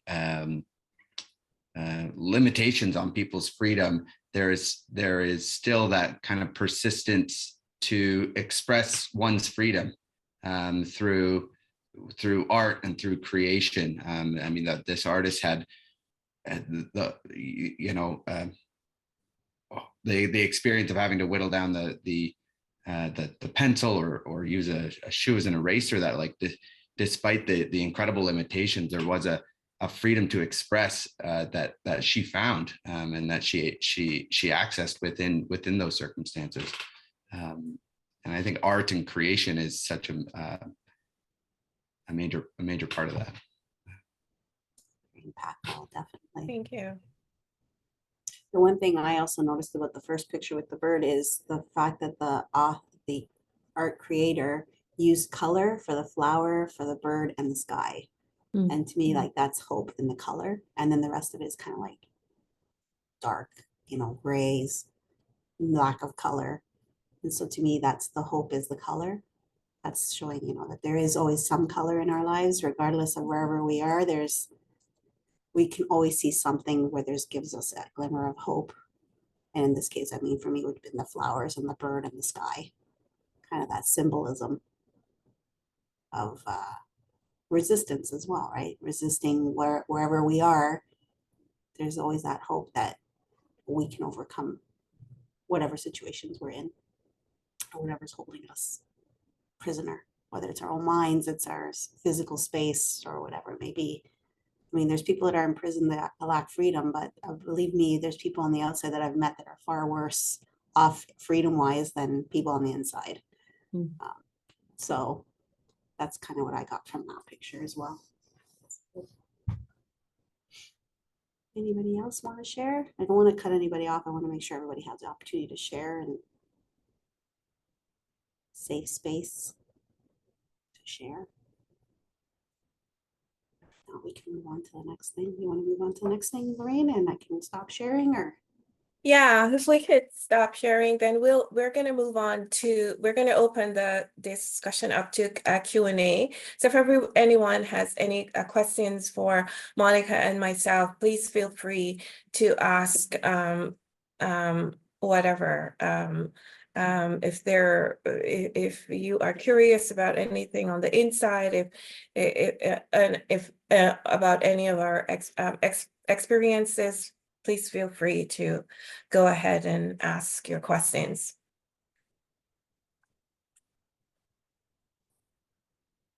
I have a question. And I mean, I'm not sure if this is leading into the end of our time together. I just want to say thank you both so much. This has been so wonderful and interactive, which has been amazing.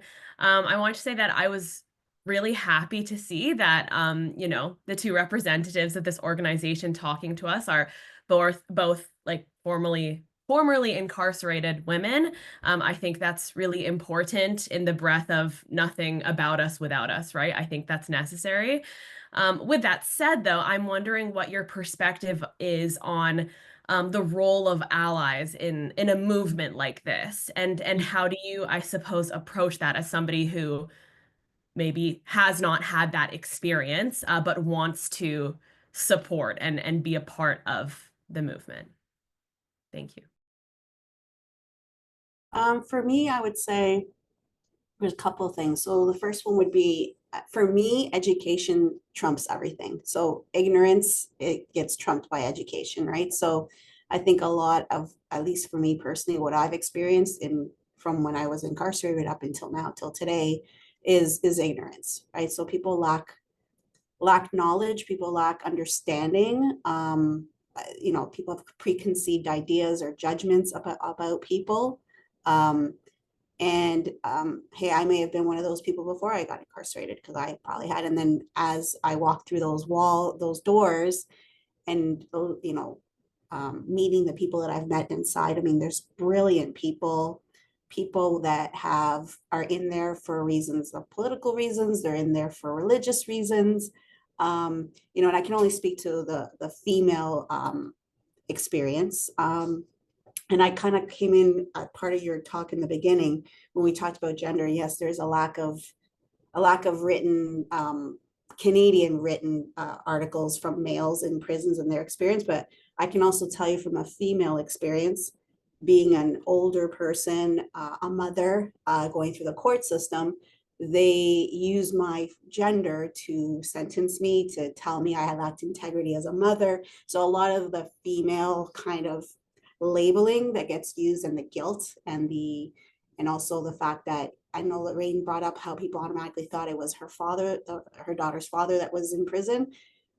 On the flip side, people automatically think you're the worst criminal ever if you're a female in prison, because women just don't go to prison. So it, again, it's all these preconceived labeling and stigmas that come around the different genders and just even being in prison altogether. So I think when it comes to allies, it's, for me, it's, we use these types of workshops and we use the Walls to Bridges program to educate people. So people, when they go into prison and they start learning with side by side with people in prison, the amount of learning, and I could say, like, for people like you in classrooms, what you read in a book, it trumps everything being there in person, experiencing walking through the prison doors, experiencing going through with guards questioning you, seeing the guards stand in a room, making the people in prison stand up when everybody else can sit down, the lack of resources, all of those things.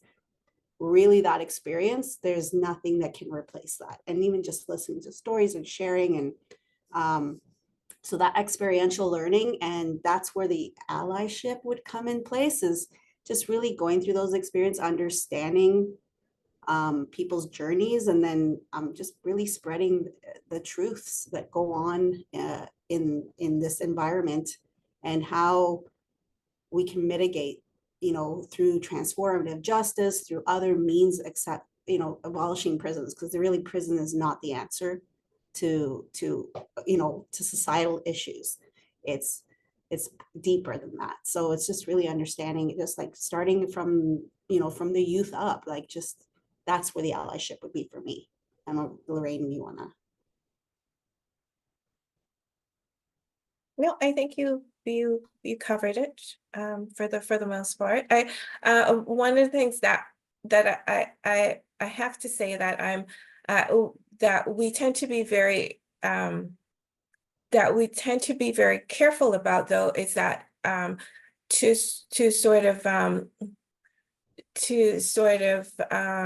we're very careful about looking at people who approach us with the intention, or with the talk of being allies, when really they are really part of that surveillance, or we are part of that monkey in the zoo, feeling that, that you're just there to do like a research piece, like you're trying to get as much information as you can from us.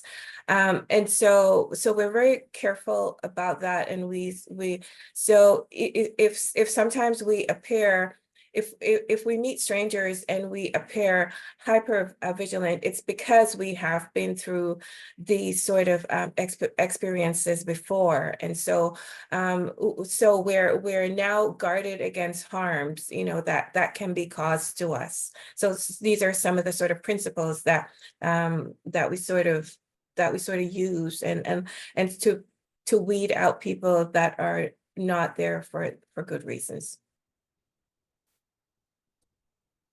And actually, Lorraine, one more thing, that now that you mentioned it, we also don't want people there to fix us. And a lot of times people with the best of intentions come in to listen and participate. They come in thinking they're coming to fix. And so that's also something that we're very vigilant on in these programs, is people are there to actively listen and participate, but not to fix. Yeah, thank you so much. I see Nordy has a great question. I know that one of the things that that I found really valuable in the past was just even thinking about like what happens within the system or outside of the system.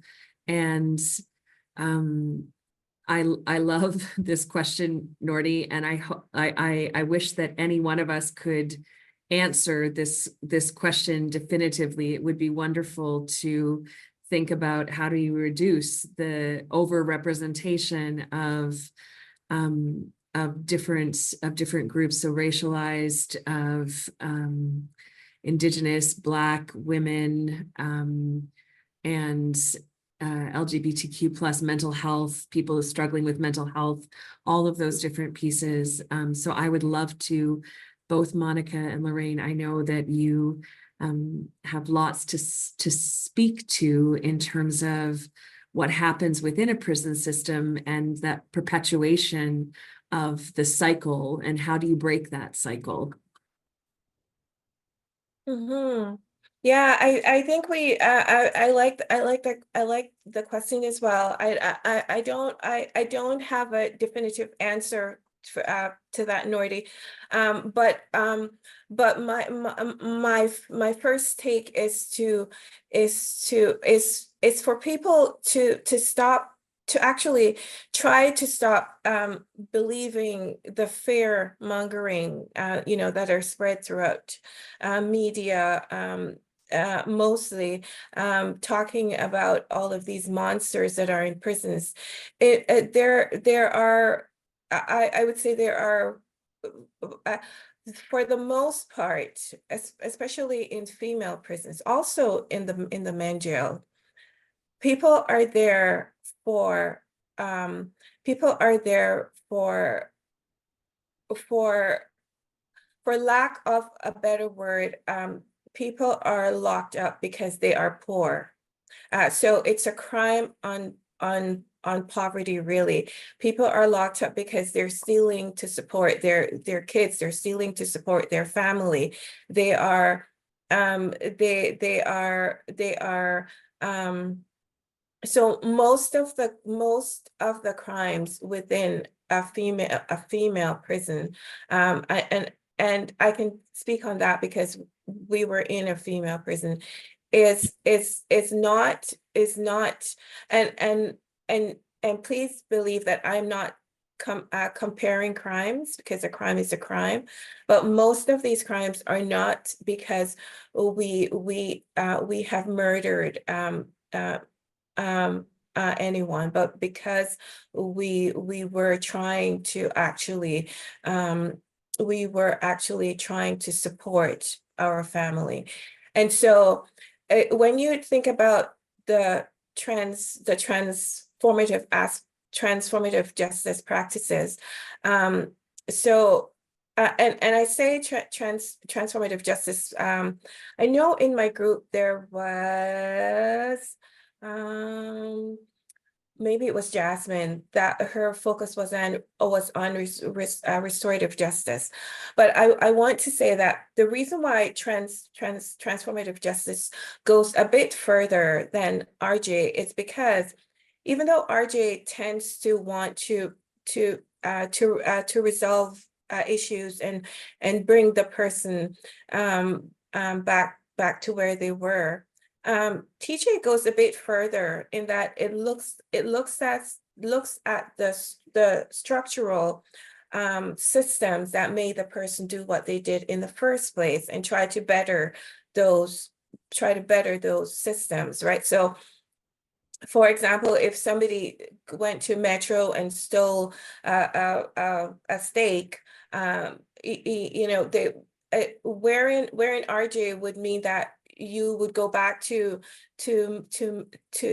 Metro and talk to the person about why you did what you did and give back the beef or the steak.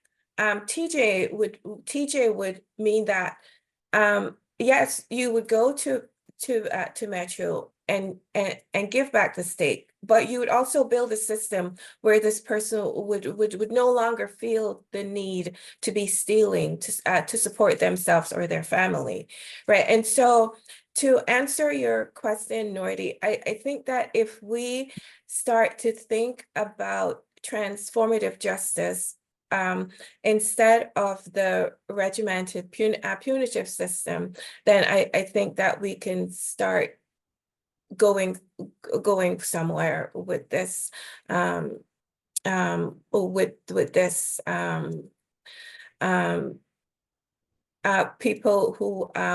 people who are represented in jails and prisons. And I think to add to that also is we have to start at looking at the constructs that put people in prisons to begin with. They go from profiling from our legal system with profiling. Our laws are built to be inequitable. The justice system. Within the prison system, there's a hierarchy, and there's a huge evidence of so what I'm looking for, power differentials, and people misusing power.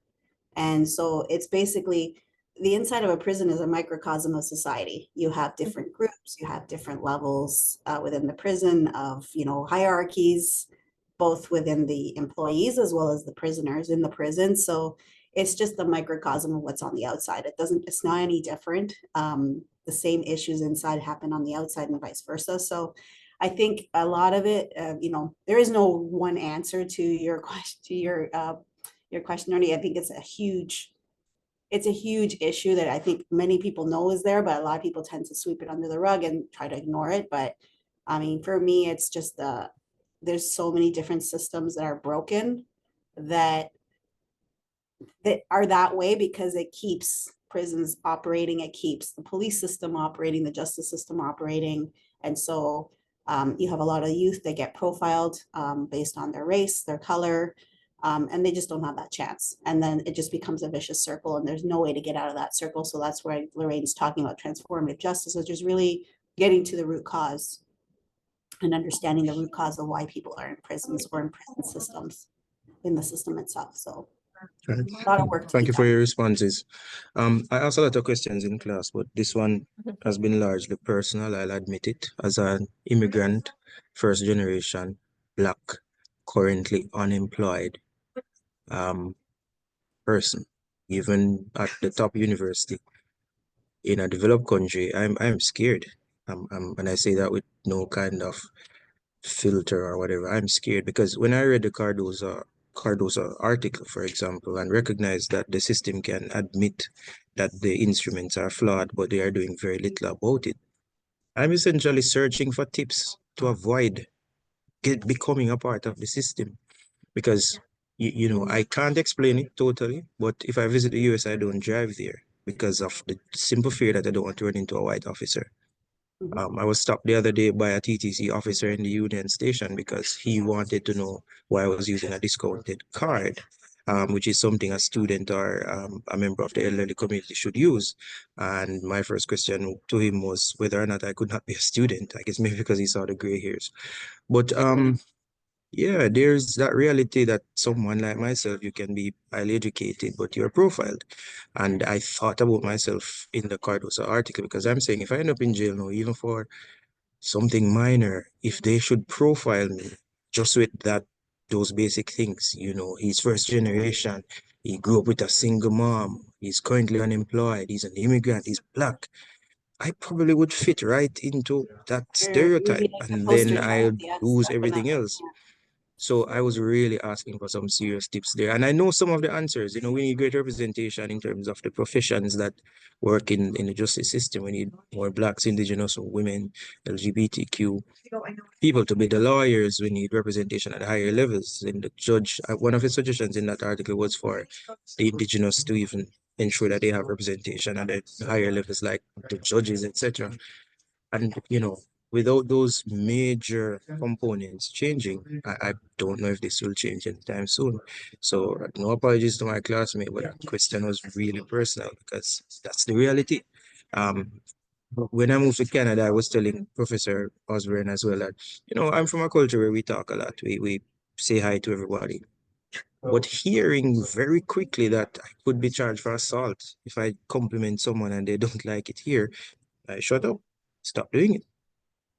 Because again, I remember the factor now. I suddenly have to become conscious of the fact that, hey, you're a Black man. That's not okay, but that's how it is. And so I'm looking for tips on how to survive the system.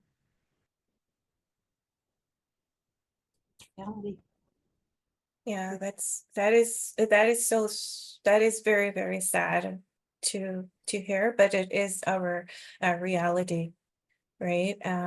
Yeah, it is. Yeah, thanks so much for sharing, Nordy. And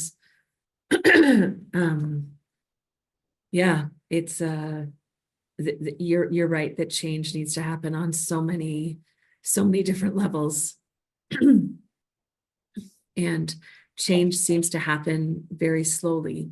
And it certainly doesn't feel like change is happening on a positive trajectory right now in the midst of what's happening south of the border, in the midst of the politics that are going to be ours for the next 4 years.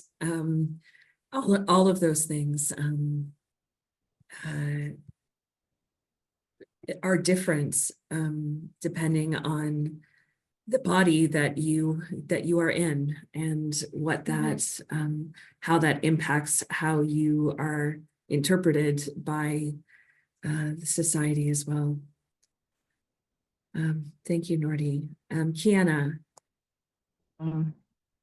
Just to kind of add on, when I was doing my undergrad and I took the course from Professor Jessica with the youth and justice system.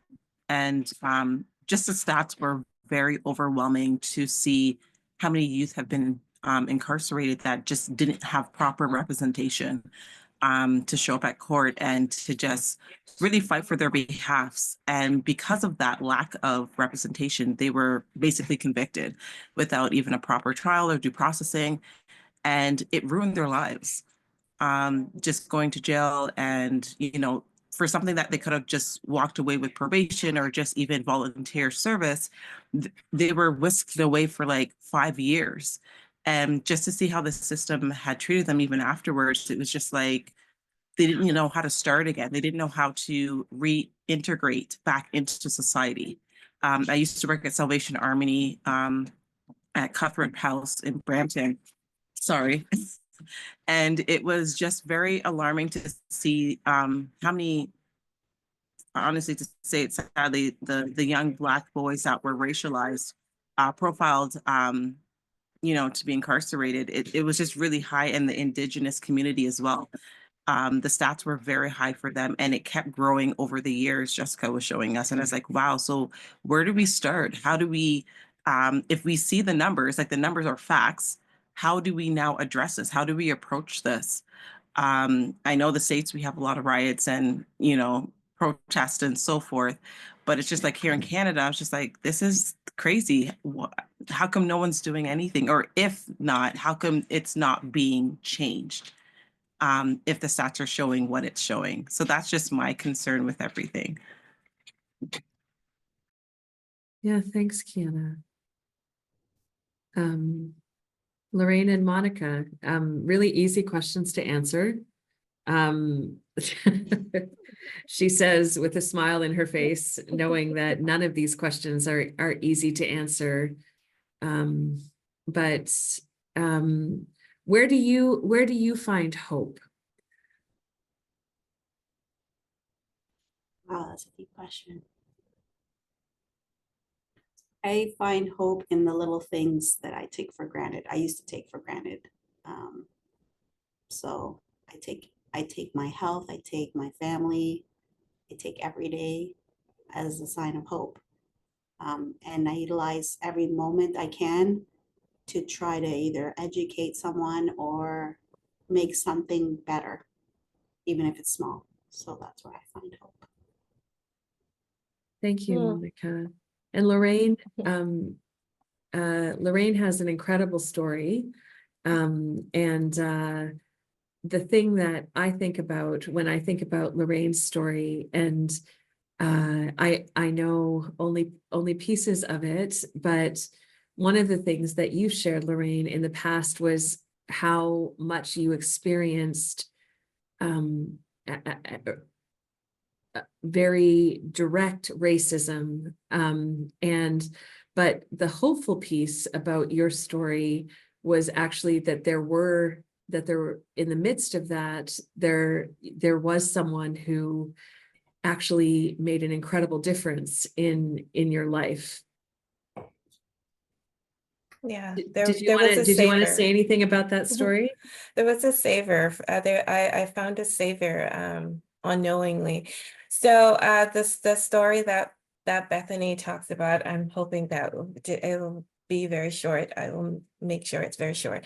So when I was on parole, I was at EFRI Toronto. That's where I was, and so I started job hunting, and so on my third interview, I got hired by a company, a healthcare, a specialized healthcare company in downtown Toronto. And so before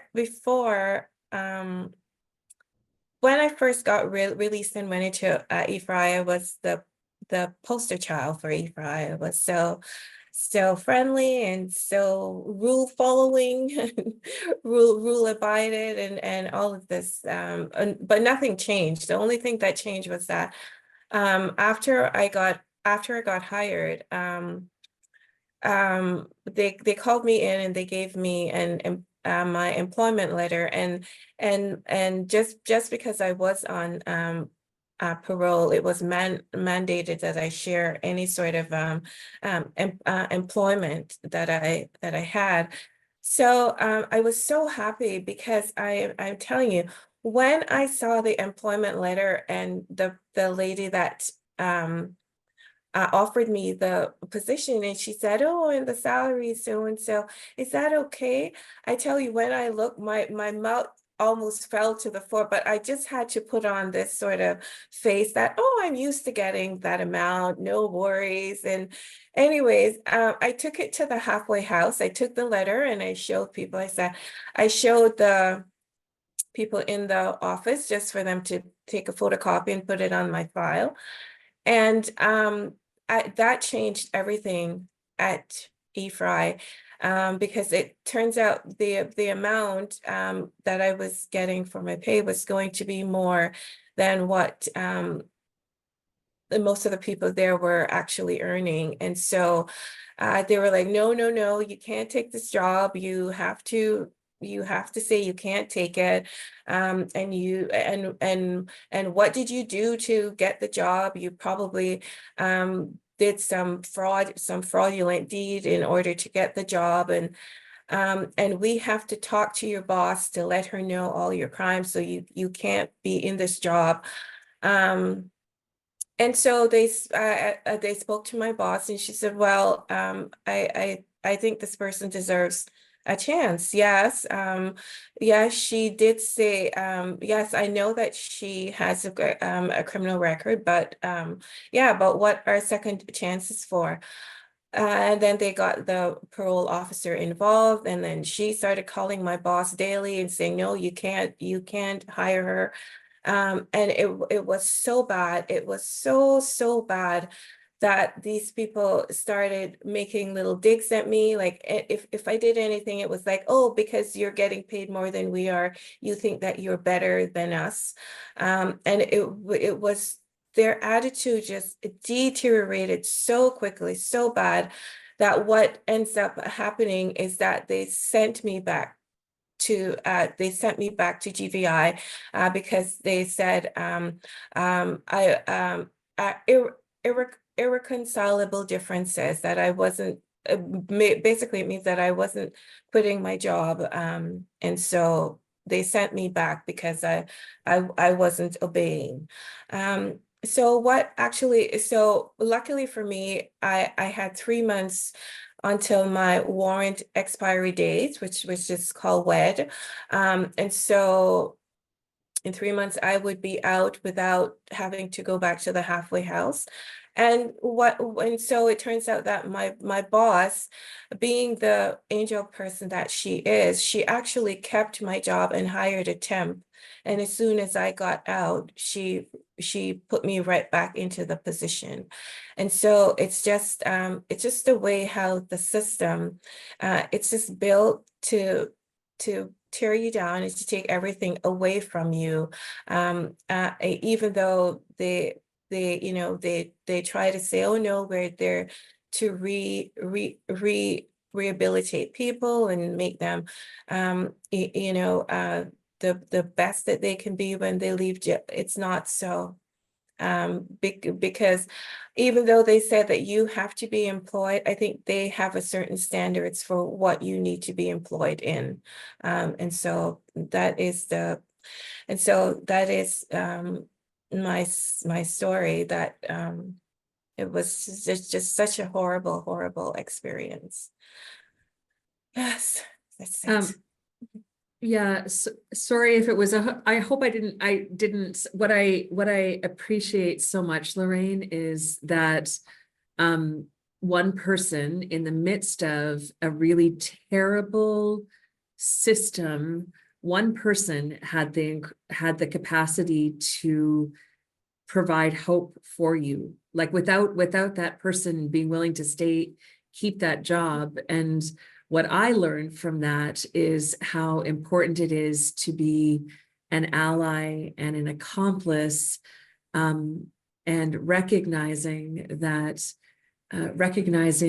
the humanity that everyone shares, that we are not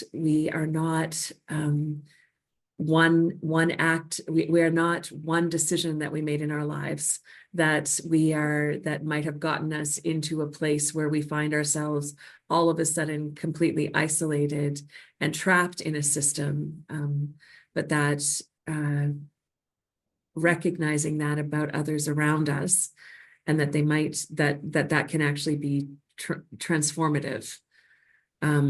It doesn't excuse any of the violence which was structural and individual violence that you experienced. But I am so glad.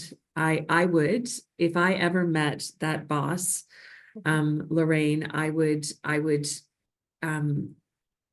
do anything for that woman, just because of the profound impact that she had on your life.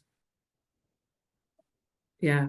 Yes, thank you, Bethany. I still would do anything for her. Like, she still remains one of my dearest allies. And so I know somebody asked about allies, but yeah, this is truly what allyship is about.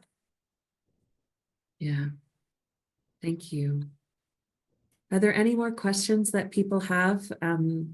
We're starting to run up against the end of our class, but is there anything else that you want to ask while you've got these two wonderful women here on screen?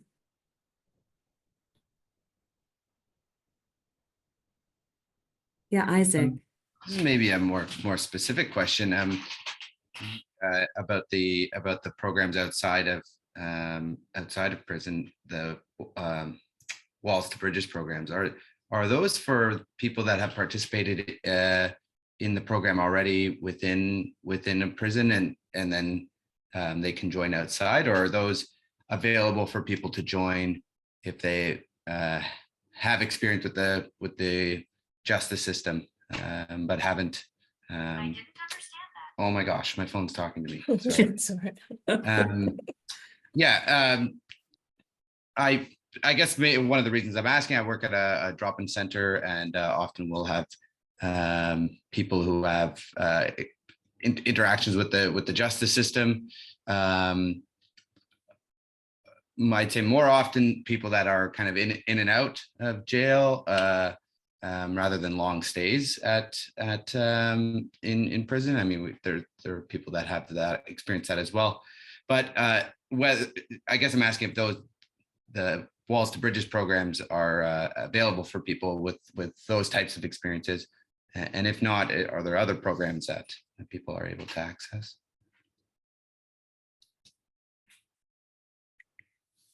So the Walls to Bridges program is, it is, I think Monica had mentioned it as well. It is also offered in provincial jail. but I would say that because a provincial jail, people are normally in and out so quickly, it is normally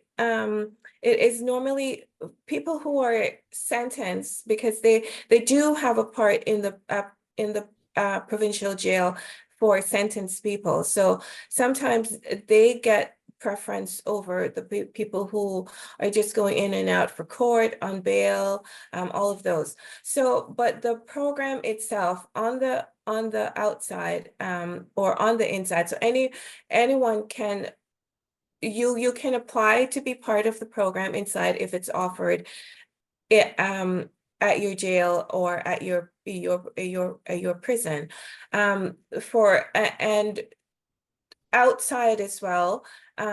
For you can also apply to take the course. If you know of the course and where it's offered, then you can apply.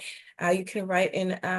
So to join all of the Walls to Bridges courses, you have to start out with a letter stating why you want to take this particular course, and then the profs read through these letters and pick. So the classes mostly 10 to 15 outside people, 10 to 15 inside people. So it's an equal amount, all right? And so you would have to definitely apply to go into either the course, either inside or either outside of jails or prisons, to get into the Walls to Bridges collective that Monica and I are from. You would definitely have to take a Walls to Bridges course, and so that is one of our mandate, that it doesn't matter how many courses, but you need to have done a Walls to Bridges course.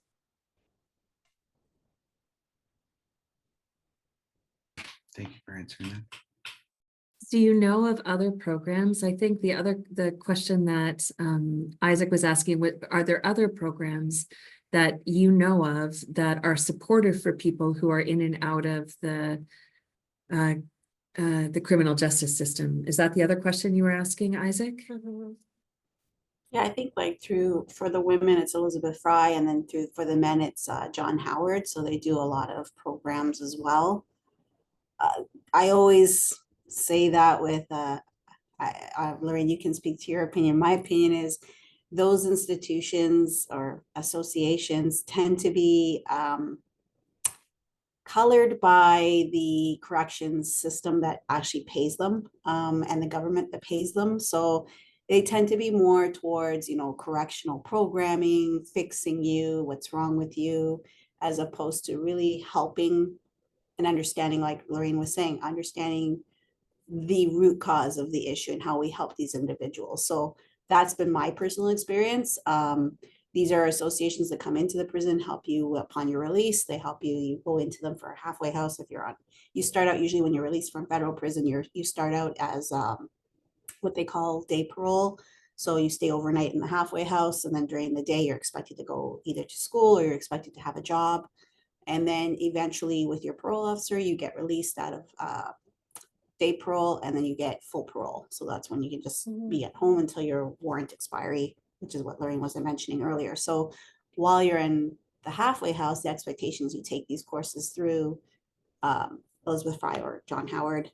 And again, they're very geared towards how do you not do your crime again? How do you, psychology services, all those types of things. And nothing really that helps understand outside of that, what does this person really need? A lot of these people are leaving prison without IDs, without a bank card, without no supports. They don't have family. They don't have a bank account. All these things that is super overwhelming, especially if you've been in prison for 15, 20 years and you don't even know how to use a cell phone. So typically you're released from prison, they give you a garbage bag with your things and then they put you outside. There's no pickup. So like you're in Kitchener, if you don't have someone to pick you up, figure it out. They'll give you a bus ticket, figure it out. So you can imagine the anxiety of a person that's leaving, especially if you're a lifer or someone that's been in the prison for 15, 20, 30 years.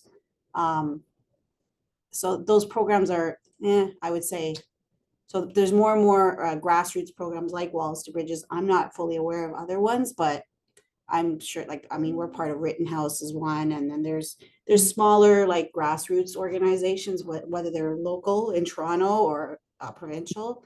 But there are quite a few.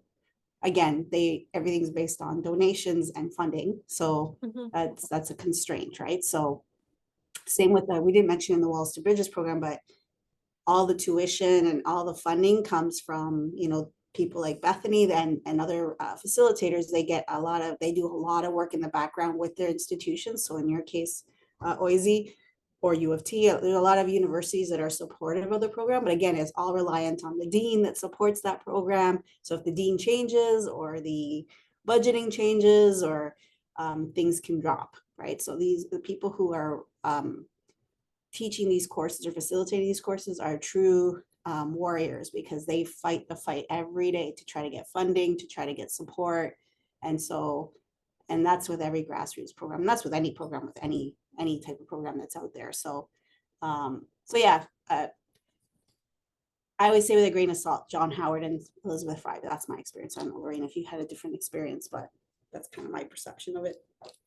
Yeah, no, I share completely. These are not sort of these are not post as secondary education program. They are just they are workshops that sort of deals with different they are not and because sometimes these programs are mandated, like you have to take these programs before you move on to you get paroled, or you get, so it is not as meaningful, because people are just going in to just to do it just to get out, right? So so there's a difference there, but yeah, I'm like Monica, wherein I don't know of any programs that actually offer for credit post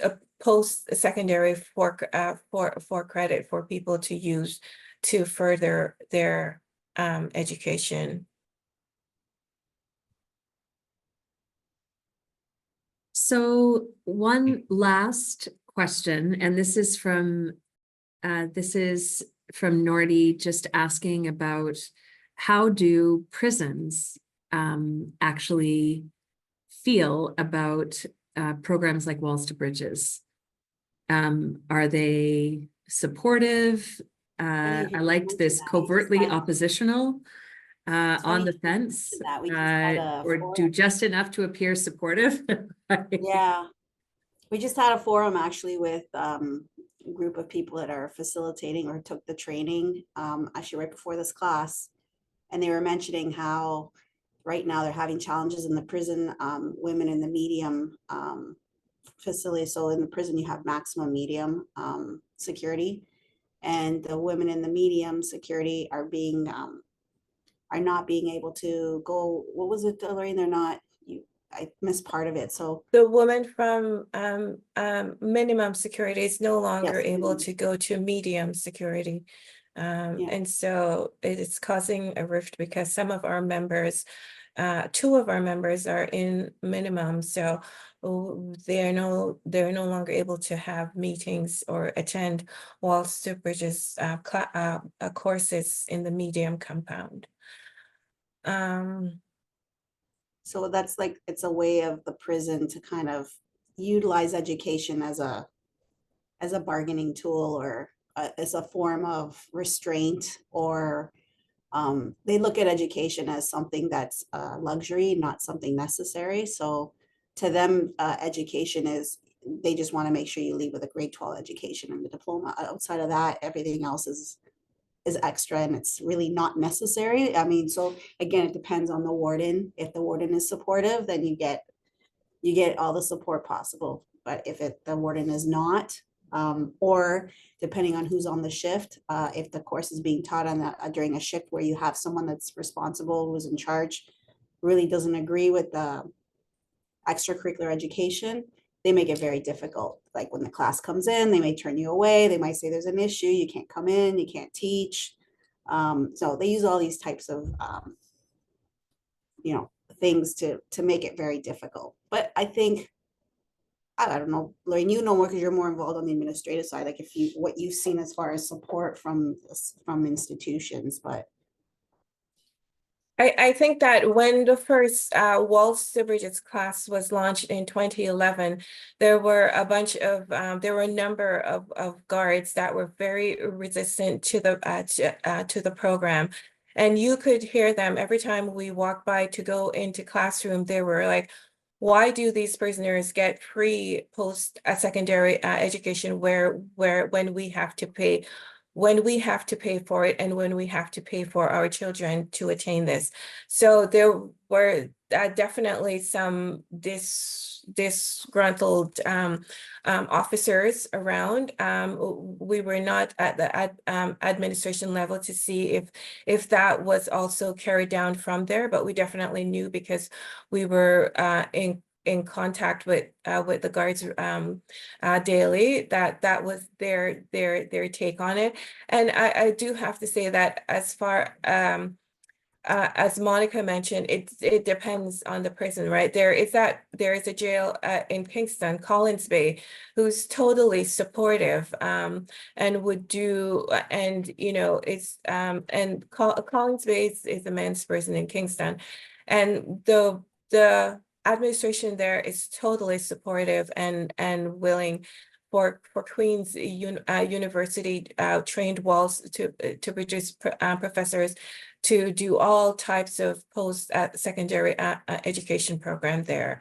There is also Stony Mountain. I think it is in Winnipeg, and again, I think it's a mixed jail, I believe. If not, it's probably a men's jail. But again, they are totally supportive, and University of Winnipeg can go in and do all sorts of post-secondary education there again. So I mean, it depends. Like we were recently asked to present to Solicitors General of Ontario recently commissioned us to talk to all the jails across Ontario to talk about the impact of post-secondary education. So it is something that we are looking forward to doing, to actually presenting, and for people to hear the full impact and transformative nature of the program. Because even though there are no hard research as such, but the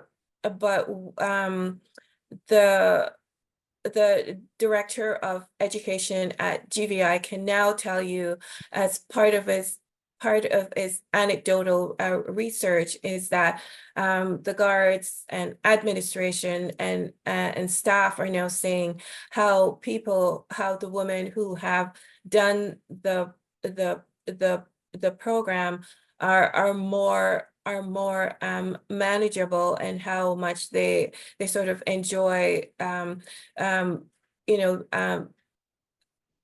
this discussion with these people now that they have done the program. So there are no hard evidence per se, but Peter has kept anecdotal research, and we're going to also invite him in to talk to Solgen, just so that we do have some evidence of the impact of the program. Thanks so much. We're so grateful for you coming to speak with us, for sharing your stories, for inviting us into a Walls to Bridges class and experience, and yeah, thank you so much. It is yeah, I hope you see all of the comments as well as all of the love that you're getting. Thanks, it feels like everyone. time went so quickly, Yeah, thank you so much, both of you. Thank for you. having us. Much appreciated. All right. I'm going to turn off the recording now and say to everyone, have a wonderful and safe